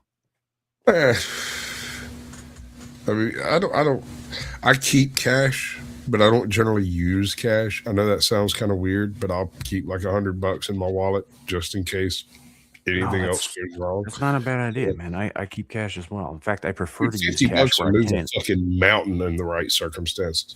Sure. Yeah. Sure. Also, get you a pretty good discounted handy at the truck stop. I'm just saying, mountains. Yeah. I think you're overestimating your was girth there a little bit. Old Mountains McGee, the lot lizard for me. Hey, there's a reason why in The Man in the High Castle, the mountain states were the last remnants of the United States. They were the last free parts of the world. Yeah, well, part of that is because people who go into those mountains tend to fall down crevasses and are never seen again. Well, no, assholes who go in those mountains fall down crevasses and are never seen again. The people go in there and live a natural life. I would not call the Appalachians normal. No, I'm just saying, as long as you're not a goddamn cretin of some sort or a government operator. If you really think about it, right? A lot of those Appalachians are directly descended from Scottish rebels, right? During the fucking Revolution. Melungeons, dude. They still think they're fighting England to this day. Bro, I got some family back there. I'm dead serious. All right, so one of my my grandfather had a brother. He had a whole slew of goddamn kids. And one of his kids went out west and bought like an old Detroit bus, packed up all his youngins and like 2 generations of grandbabies, drove up into the fucking hollers of North Georgia, has never been seen again. Up until about 97, 98, when one of his grandchildren comes wandering out of the mountains looking around for some proper schooling. Had to get him all his fucking vaccines, all of the stuff, put him in the school. The motherfucker was a genius. He comes out of those damn mountains, plows through most of he was like 17, 18 at this point. But he goes through most of high school, does a GED, gets an actual fucking diploma, takes him about 18 months or so, year and a half. Signs up for college, does double coursework for 2 years, gets some sort of veterinary something or other, and hauls ass back to North Georgia, never to be seen again. Yeah. Yeah, that makes sense. So when you talk about the census and how many bullets there are behind those blades of grass, you might want to add a couple. There's a lot of missing people in this world that ain't gone. More than a couple. It's not even like, like the swamps. Right down south, the Appalachians. Louisiana has islands that are seasonal. Right, people live there. Or the even the forests in the Pacific Northwest. Right, there are fucking people in those forests. South Carolina is something like on that 180 square miles. Yeah. So hell, the Rocky Mountains, just the stretch that goes through, the contiguous 48. There are people in those hills, and they ain't coming out unless they fucking want to. No. Yeah, not unless they want to. That's right. That's exactly what it's going to take. And by hills, I mean the longest contiguous mountain range in the fucking world. It's like an inland sentinel island. Kind of, except with less snakes and more mountain lions. There were places. I mean, they have much nudity. Yeah. There were places in Virginia that during the Civil War blasted their valleys closed. Just did not participate. They just took some dynamite up in the hills and blasted the road out, and nobody could get in or out, and they operated by themselves until like the mid-50s or some shit, when they built a road through there and was like, hey, there's people over there. What the fuck? Well, build a road that way. Hey, that's a road. Indeed. What's that thing build it? There are entire hollers in West Virginia that are completely sealed off from everything around them. Like they're basically their own little ecosystem. Like those volcanic calderas in South America and the Amazon that are totally unique to everything else around them. They do that, but with like human settlements in West Virginia. And the only way in sometimes is by helicopter because they closed all the fucking roads like 130 years ago. Like some of those old tunnels. There's just one place. I don't think it's in West Virginia. I think it's in Kentucky. The only way there is an old rail tunnel because the railroad doesn't use that tunnel anymore, and they don't dig coal up in that particular valley anymore. So there's a place where you come to a cul-de-sac, and there's like a little country store, and then a set of literal freaking gravel through a tunnel. You come out the other side, there's another little cul-de-sac where you turn around, another little corner store type thing. Welcome to wherever the hell you might be at that point. But it's like going to a different country, dude. It's odd. I spent a summer up in that vicinity, and on a random freaking Tuesday, they were like, hey, you want to see the most backwards place on earth? And we went up into this place, and my family's from Kentucky up there, so it's thick. I get to one of those country stores, and I walk in, and I'm standing there. I'm like 15, 16. I'm just big enough to kind of see what I'm going to turn into when I grow up. And this woman in a bonnet looks at me and asks me, it tells me my name.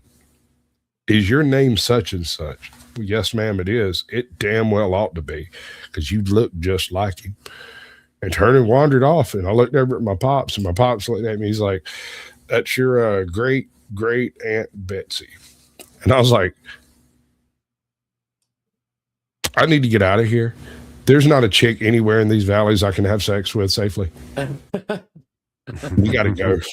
I don't want to be here. Related to everyone. Dude, Lepo was saying 16, her mother had 16 siblings between both of her parents, right? Had almost 200 cousins. My father had 6 sisters, and his father had 6 sisters. His father had 17 siblings across like 5 wives, something like that. And I'm related to you. If you've got that many siblings, I'm related to you. You're all related to Genghis Khan. All related to me. You know, everybody got a little Khan in them, whether they wanted it or not. What up, Shentai? Welcome in, bud. So, yeah, no, I'm Khan free. Khan. Well, I mean, most of the planet is all at least in part stemmed from his DNA on account of how much it's not that DNA much spread around. It's really not that much. It's plenty. It's enough to have changed the course of fucking history. I think it's something like 100 million people can directly trace their ancestry to him. And everybody has emanated most. To be fair, the world population was much smaller at the time when he was doing his thing. Oh yeah, yeah. But he also killed enough people to change the fucking environment. He did several parts, dude. He replaced everyone that he killed. Yeah, at least. Yeah. He tried. Like when you cut a tree down, you're supposed to plant a new one, right? Yeah.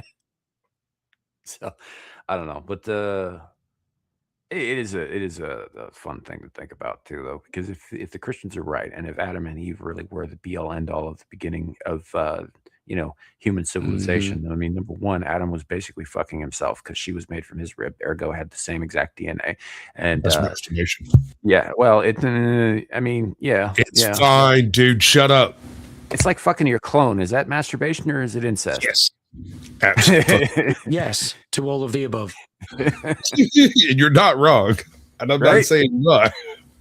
It probably is wrong, but I'm not trying to judge. But what that means, though, is if that was in fact the beginning and all human life is stemmed from that initial pair, I see the problem.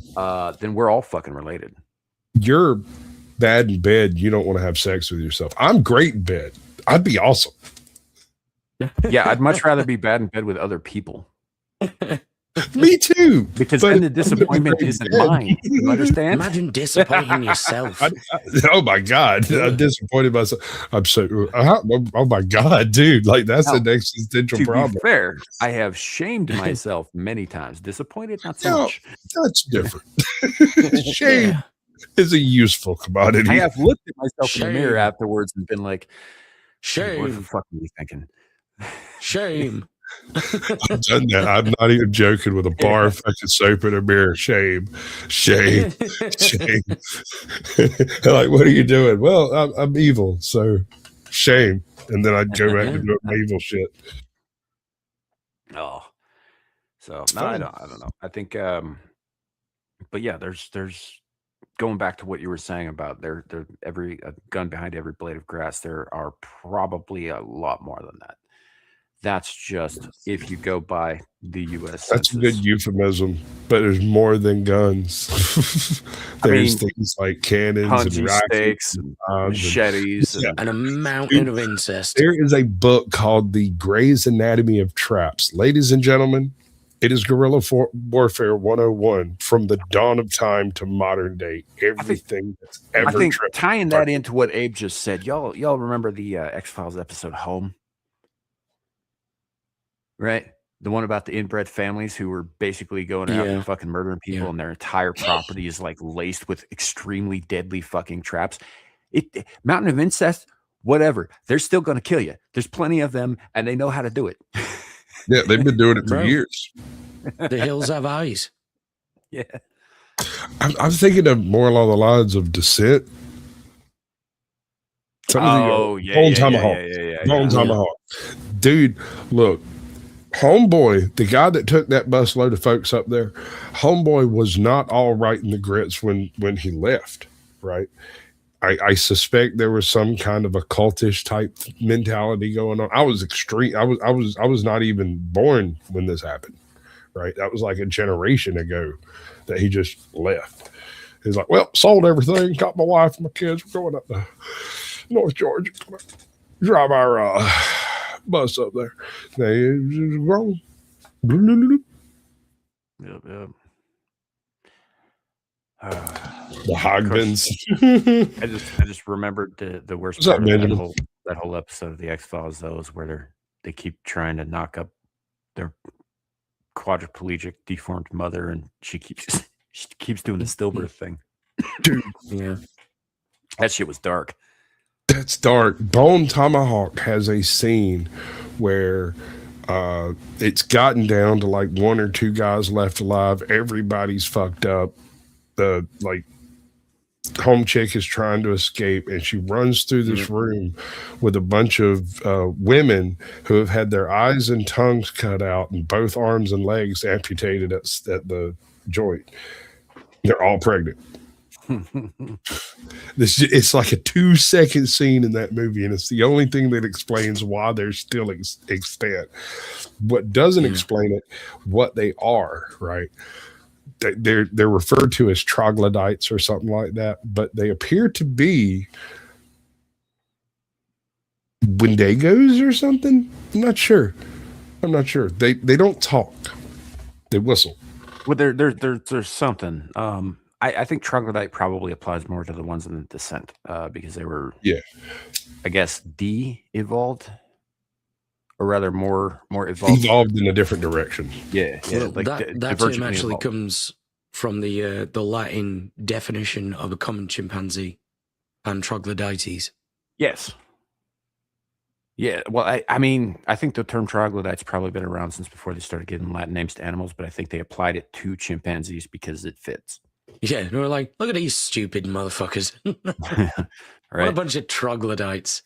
I think the implication was that these are Neanderthals / Heidelbergensis / pick your pre-human ancestor type, right? Right. And if you pause the movie at that moment and see the chick with no hands, to my Denisovans out there. She looks just like one of those Stone Age Venuses, right? With the fat belly and the big titties and yeah, the fertility goddesses. Right. I think you usually find those at the noisy side of a town, right? If you got enough money. Yeah. Yeah. Or if you're at the right truck stop, then it's not that much money, but you ain't gonna like what you get, what your options are. Or the right Waffle House at the same time. Waffle House. Actually, I like Waffle Houses because I've so far I've never actually had to pay a waitress. Yeah. Art Party, you are correct. It is a cannibal, but most of the native traditions hold that it is in fact a cannibal spirit and not a physical thing, right? Which is why they move with the wind. They still consume living flesh, but with their intangible teeth at piranha-like levels of speed. If I remember the legends correct, because there's some crossover where they do confuse them with depending on who's telling the story, like you're saying, they do get confused sometimes with like Sasquatches, for example, like or depicted as like ravenous Sasquatches, but that's not the case. According to the folklore, basically a Wendigo or a Wendigo, I don't like saying it the long way, I think it sounds stupid, are men. They were men once who got lost in the woods, went mad, and started, hungering for flesh or whatever the fuck it was that caused them to do this. But anyway, at some point, they committed this cardinal sin of eating the flesh of their own kind. And it began a process within them that eventually wasted away until they were nothing but hunger on the wind. If I remember, and again, it depends again on the tribal legend and on the specific people telling it, but I'm pretty sure that's how that breaks down. Which is why, it's shows like Supernatural where they show a physical creature, I think, are wholly incorrect. Right. I have another completely off the wall thing. So the Australian continent's been occupied for what, 60,000 years, 40,000, That's the claim. 29,000, Yeah. right? There's a limit to that, right? Mm-hmm. So travel has become kind of an issue with the whole archaeological thing because a lot of places aren't doing the whole traveling visas as easily as they used to. And so some archaeology students have started taking on reinterpreting sites that have already been done by looking at the artifacts from, like, say, the Smithsonian, right? They'll go through Smithsonian records, pick some random site that had been dug up back in the 20s or 30s, and go check it out and see what's still there, right? Because most of these sites were only visited once, and everything that was picked up was just put in a box over there somewhere in the Smithsonian, right? So these students have started. Hey, what's up, April? Welcome in, girl. Good to see you. These students have started taking up the samples that were collected back in the 20s and 30s, and when Area 51 got filled up with the Ark of the Covenant and all that crap. And they're doing their dissertations on the reinterpretation of earlier acquired archaeological finds, and then trying to get them verified by going back to the sites they were taken from and verifying that the site exists and that the dig took place and these things match what's there, the whole nine, right?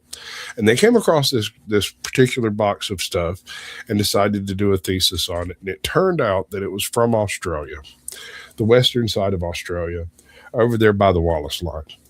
And when they tried to get it, according to the documents they had, it had been dated to something like 68,000 years old or something like that. And that's extremely old for anything Australian. I mean, it's absurdly old, like another third older than anything else. And so they tried to get it, all the samples like tested and everything for anything that could be found from it. And when they told them what it was, they turned them down. They were like, we're not interested in hoaxes. That's an early 20s hoax. Clearly, we're not going to test any of it. And so they performed a fib. They changed where it was supposedly from, someplace in Europe rather than someplace in Australia. And the very first school they sent it to was perfectly willing to do all the tests. And everybody involved in the whole thing were absolutely electric because they found a new form of lithic technology, that a lithic tradition that was previously unknown in Europe, a brand new type of lithic item, a different type of scraper than's ever been found in Europe. It involved there was a piece of wood involved that they couldn't even identify what it was. They had no clue. They were absolutely excited. And then they had to tell them, was like, well, it's from Australia.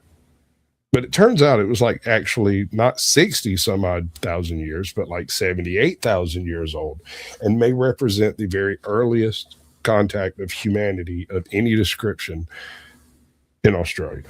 That was extant, because the actual landing point would probably be under the ocean currently.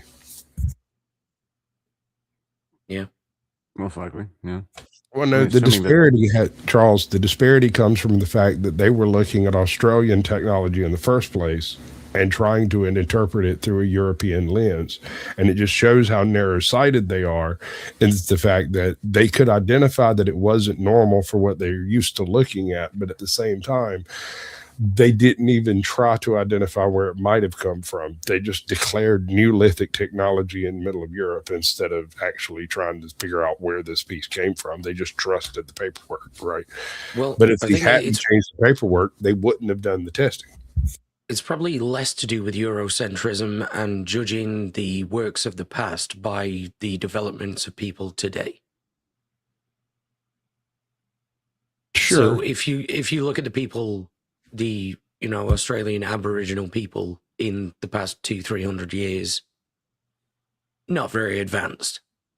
So why would you ever assume that there was any advanced technology that could possibly have come from there? Well, we're not talking. But that's because right. But you could look at modern Egypt today, and be like, well, how the fuck did these assholes build the pyramids? Well, exactly. The people that exist today, all of the different ethnic groups and all of that sort of stuff, didn't exist tens of thousands of years ago. They were totally different.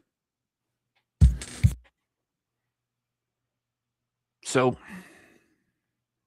does this kind of play into the whole how there's some speculation on, I'm not going to say evidence because I don't have it in front of me and I don't know for sure, but some speculation on Australian Aborigines actually being a completely separate genome than pretty much everybody else of that skin complexion. We can pretty much excise that from the conversation.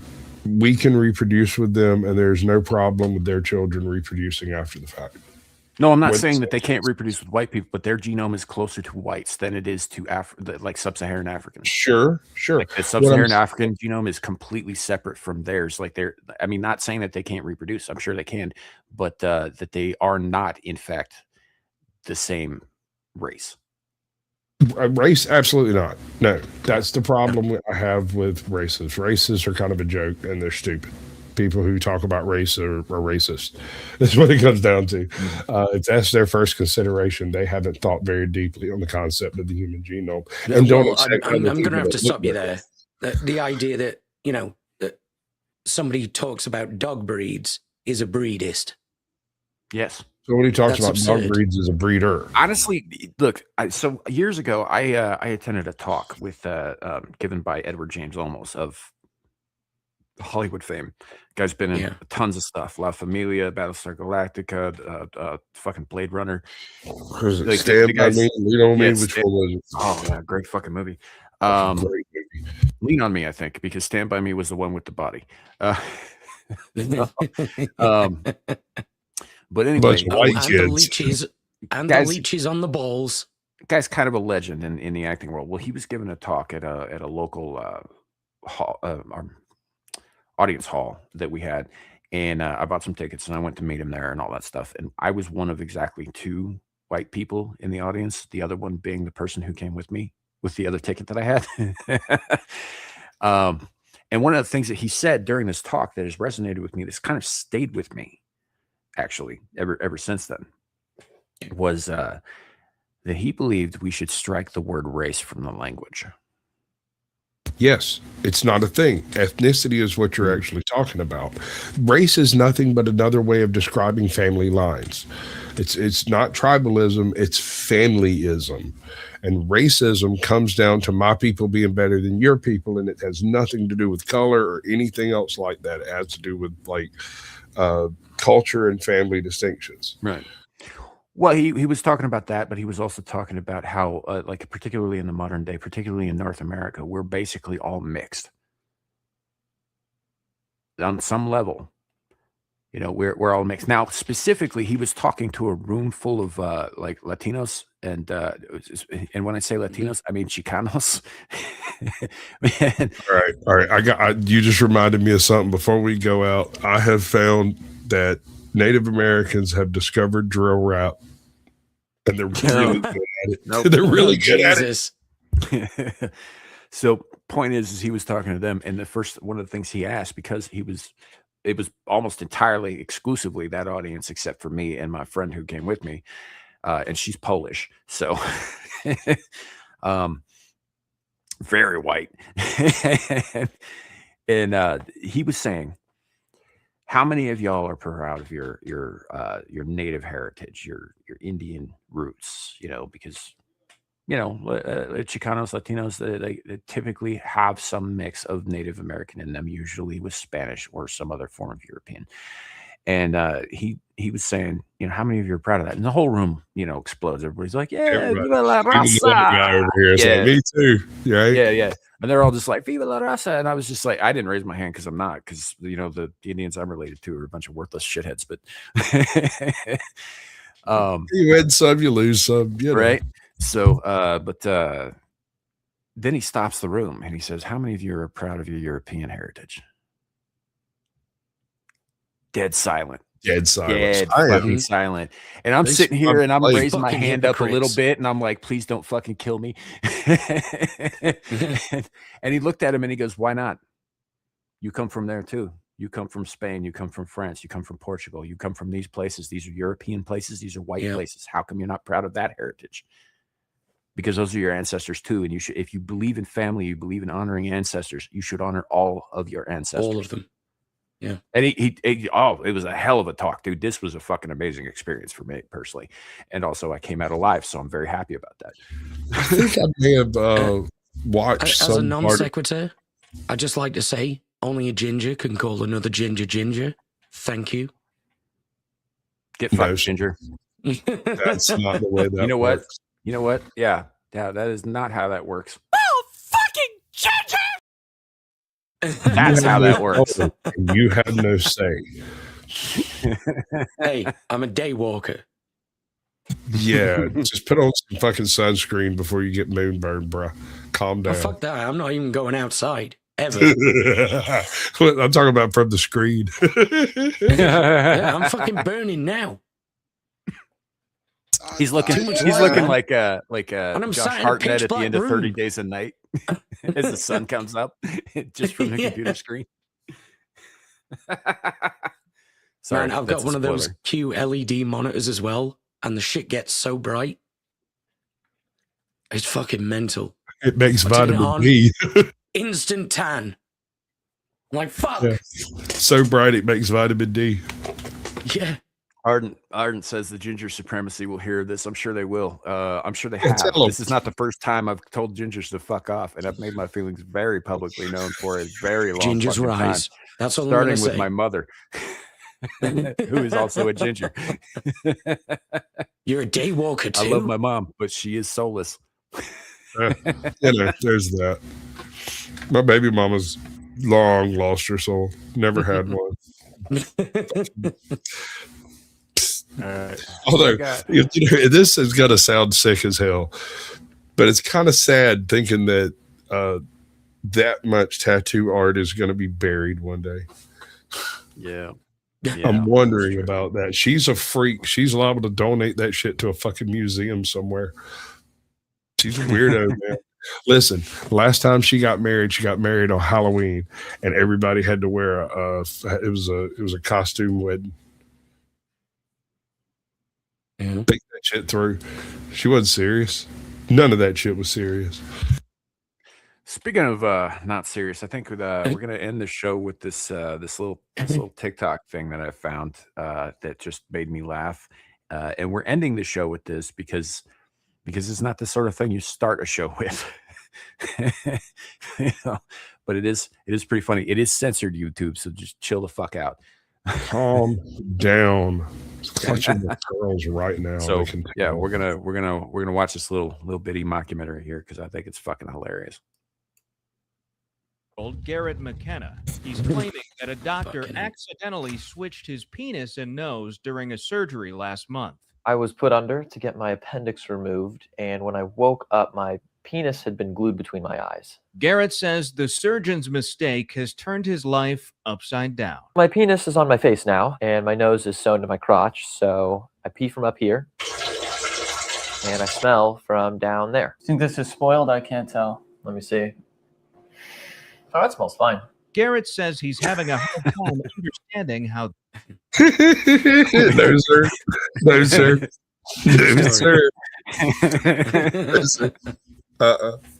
What happens when he sneezes? Oh, he gets to that. Oh, yeah. He gets to it. The appendix is nowhere near the penis or nose, but they are medical professionals, and I trust that it was an honest mistake. When asked for comment, the doctor who performed Garrett's surgery said this. It was not an honest mistake. That was utterly intentional. I just wanted to see if I could do it. And to make matters worse, Garrett was recently fired from his job. My coworker accused me of masturbating at my desk, which is untrue.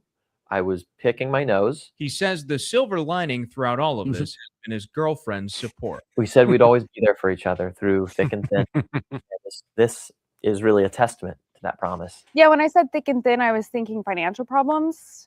His dick is on his face. There's no chance that I stay with him. As a result of losing his job, Garrett says he no longer has health insurance. I have one word for this, and don't Google it. Fuck licking. I'm just saying, like, that looks like the kind of face that I wish we had some of the ladies here on panel so I could ask them direct. But is that or is that not a face you would be more than happy to sit on? Right? That's some Deadpool love there, Yeah. baby.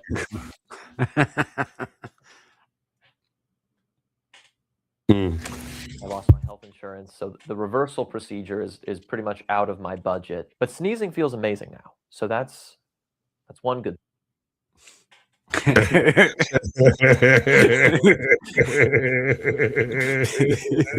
So, girl, there's no like point to this. There's no purpose. There's no lesson to be gained here from our showing this to you, audience. We just, this is kind of one of those I saw it, so now you have to kind of deals. Yep. It was the weirdest, funniest, mostly weird thing that I'd seen in some time. So I'm sharing it with you now. Yeah. So I guess calling him Dickface is not out of the question. It's very interesting, very true documentary. Yeah. I mean, here's the thing. Here's the thing about that though. Like the bit where the doctor says, "Yeah, no, this was intentional. I just wanted to see if I could do it." Like, there are doctors out there who have that mindset. Yeah. There's a lot of manglers out there that are just waiting. Just It's waiting like, for I an wonder what opportunity. happens if I take his arm off and sew it to his left butt cheek. Yeah. Like, Why can't the whole a man premise have of the a human monkey-armed centipede penis? comes from that. I just wanted to see if I could do it. Yeah. That's Frankenstein in a nutshell, bro. Pretty much. That's every horrible thing that's ever happened. It wasn't evil. It was just curiosity, man. I mean, you do the same thing if you were there in that circumstance. Just like, okay, so according to my research, all I got to do is flip this switch and God is a myth. Well, that's enough internet for me for tonight. Yeah, I get it. I do.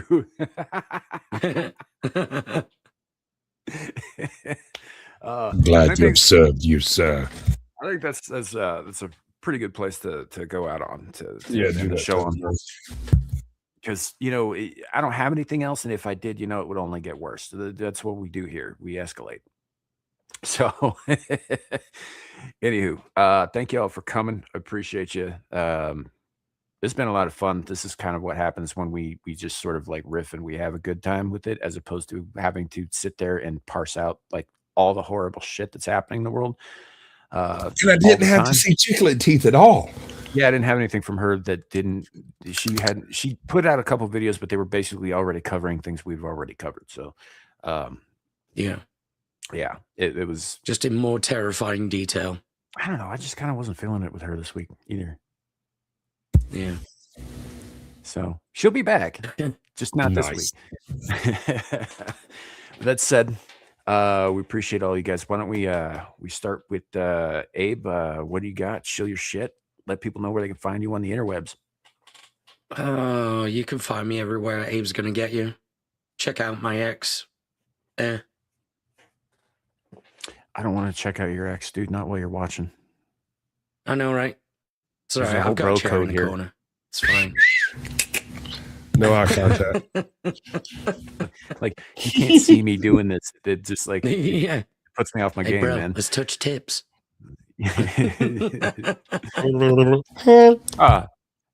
Sasquatch, what do you got coming up? Tomorrow. I'm on the blast radius at 8 p.m. Eastern. It should be a hoot. Me and Cap always have a big time. Tuesday, I have the Naughty Corner with AJOT. She's going in a bit of a different direction, has been the past few weeks. It's been an interesting thing. I don't get told what's going on. I'm just along for the ride at this point. She's kind of doing all the things. So I'm just there to, as I guess, comic relief and to look stupid as a white guy. I'm not sure. Then the next thing I plan is here next week. But at any random point, I might be on Raging Tomatoes. I might be on 007s. I might be on the Powdered Dusty or JackTarLad or any one of them. So, just keep an eye out for my notifications, because you never know when it might be. It's on their schedule. Indeed. Thanks. All right. As for myself, I'm kind of taking a little bit of a break for the rest of the weekend, unless Amira goes live on her channel, Exiled Linus 2. If and when that happens tonight, I'll be over helping out over there. But otherwise, I'm not doing anything till Monday. I'm just kind of chilling, all that, because Nice. we finished. I do game streams on this channel, and we just finished Stellar Blade the other day, so I don't really have a replacement for that just yet. So we'll see what happens. There will be a new game next week at some point, but for right now, no gaming tonight. I'm just taking it off. So other than that, whatever we ended up choosing will pop up next week. That kind of thing. Most likely would be something like Crimson Desert. We'll see what happens. Otherwise, Abyssal Musings will be back next Friday. We had to cancel it yesterday on account of circumstances. I got stuck at fucking work because well, I'm not going to go into why, but I was there for a good 4 hours past when my shift ended. So I wasn't able to do the show last night. And Larry was in the middle of this like massive storm that was really fucking with his internet service. So he wasn't able to go on as well. So it was just kind of a confluence of nasty shit that sort of prevented us from doing the show. But we will be back next week, next Friday. And also same thing happened with Beelzebub is Devil went out about the town and didn't do the show last night. So we'll be back on his channel, Beelzebub, for that also next week. And be sure to come back for more Screaming into the Void next Saturday. Not sure what we'll have for you then, but it should be fun. Should be fun. So thank you guys for coming. Thanks to the panelists. Both of their description links are in the description below. At least on my channel. I can't speak to Sasquatches. But that said, yeah.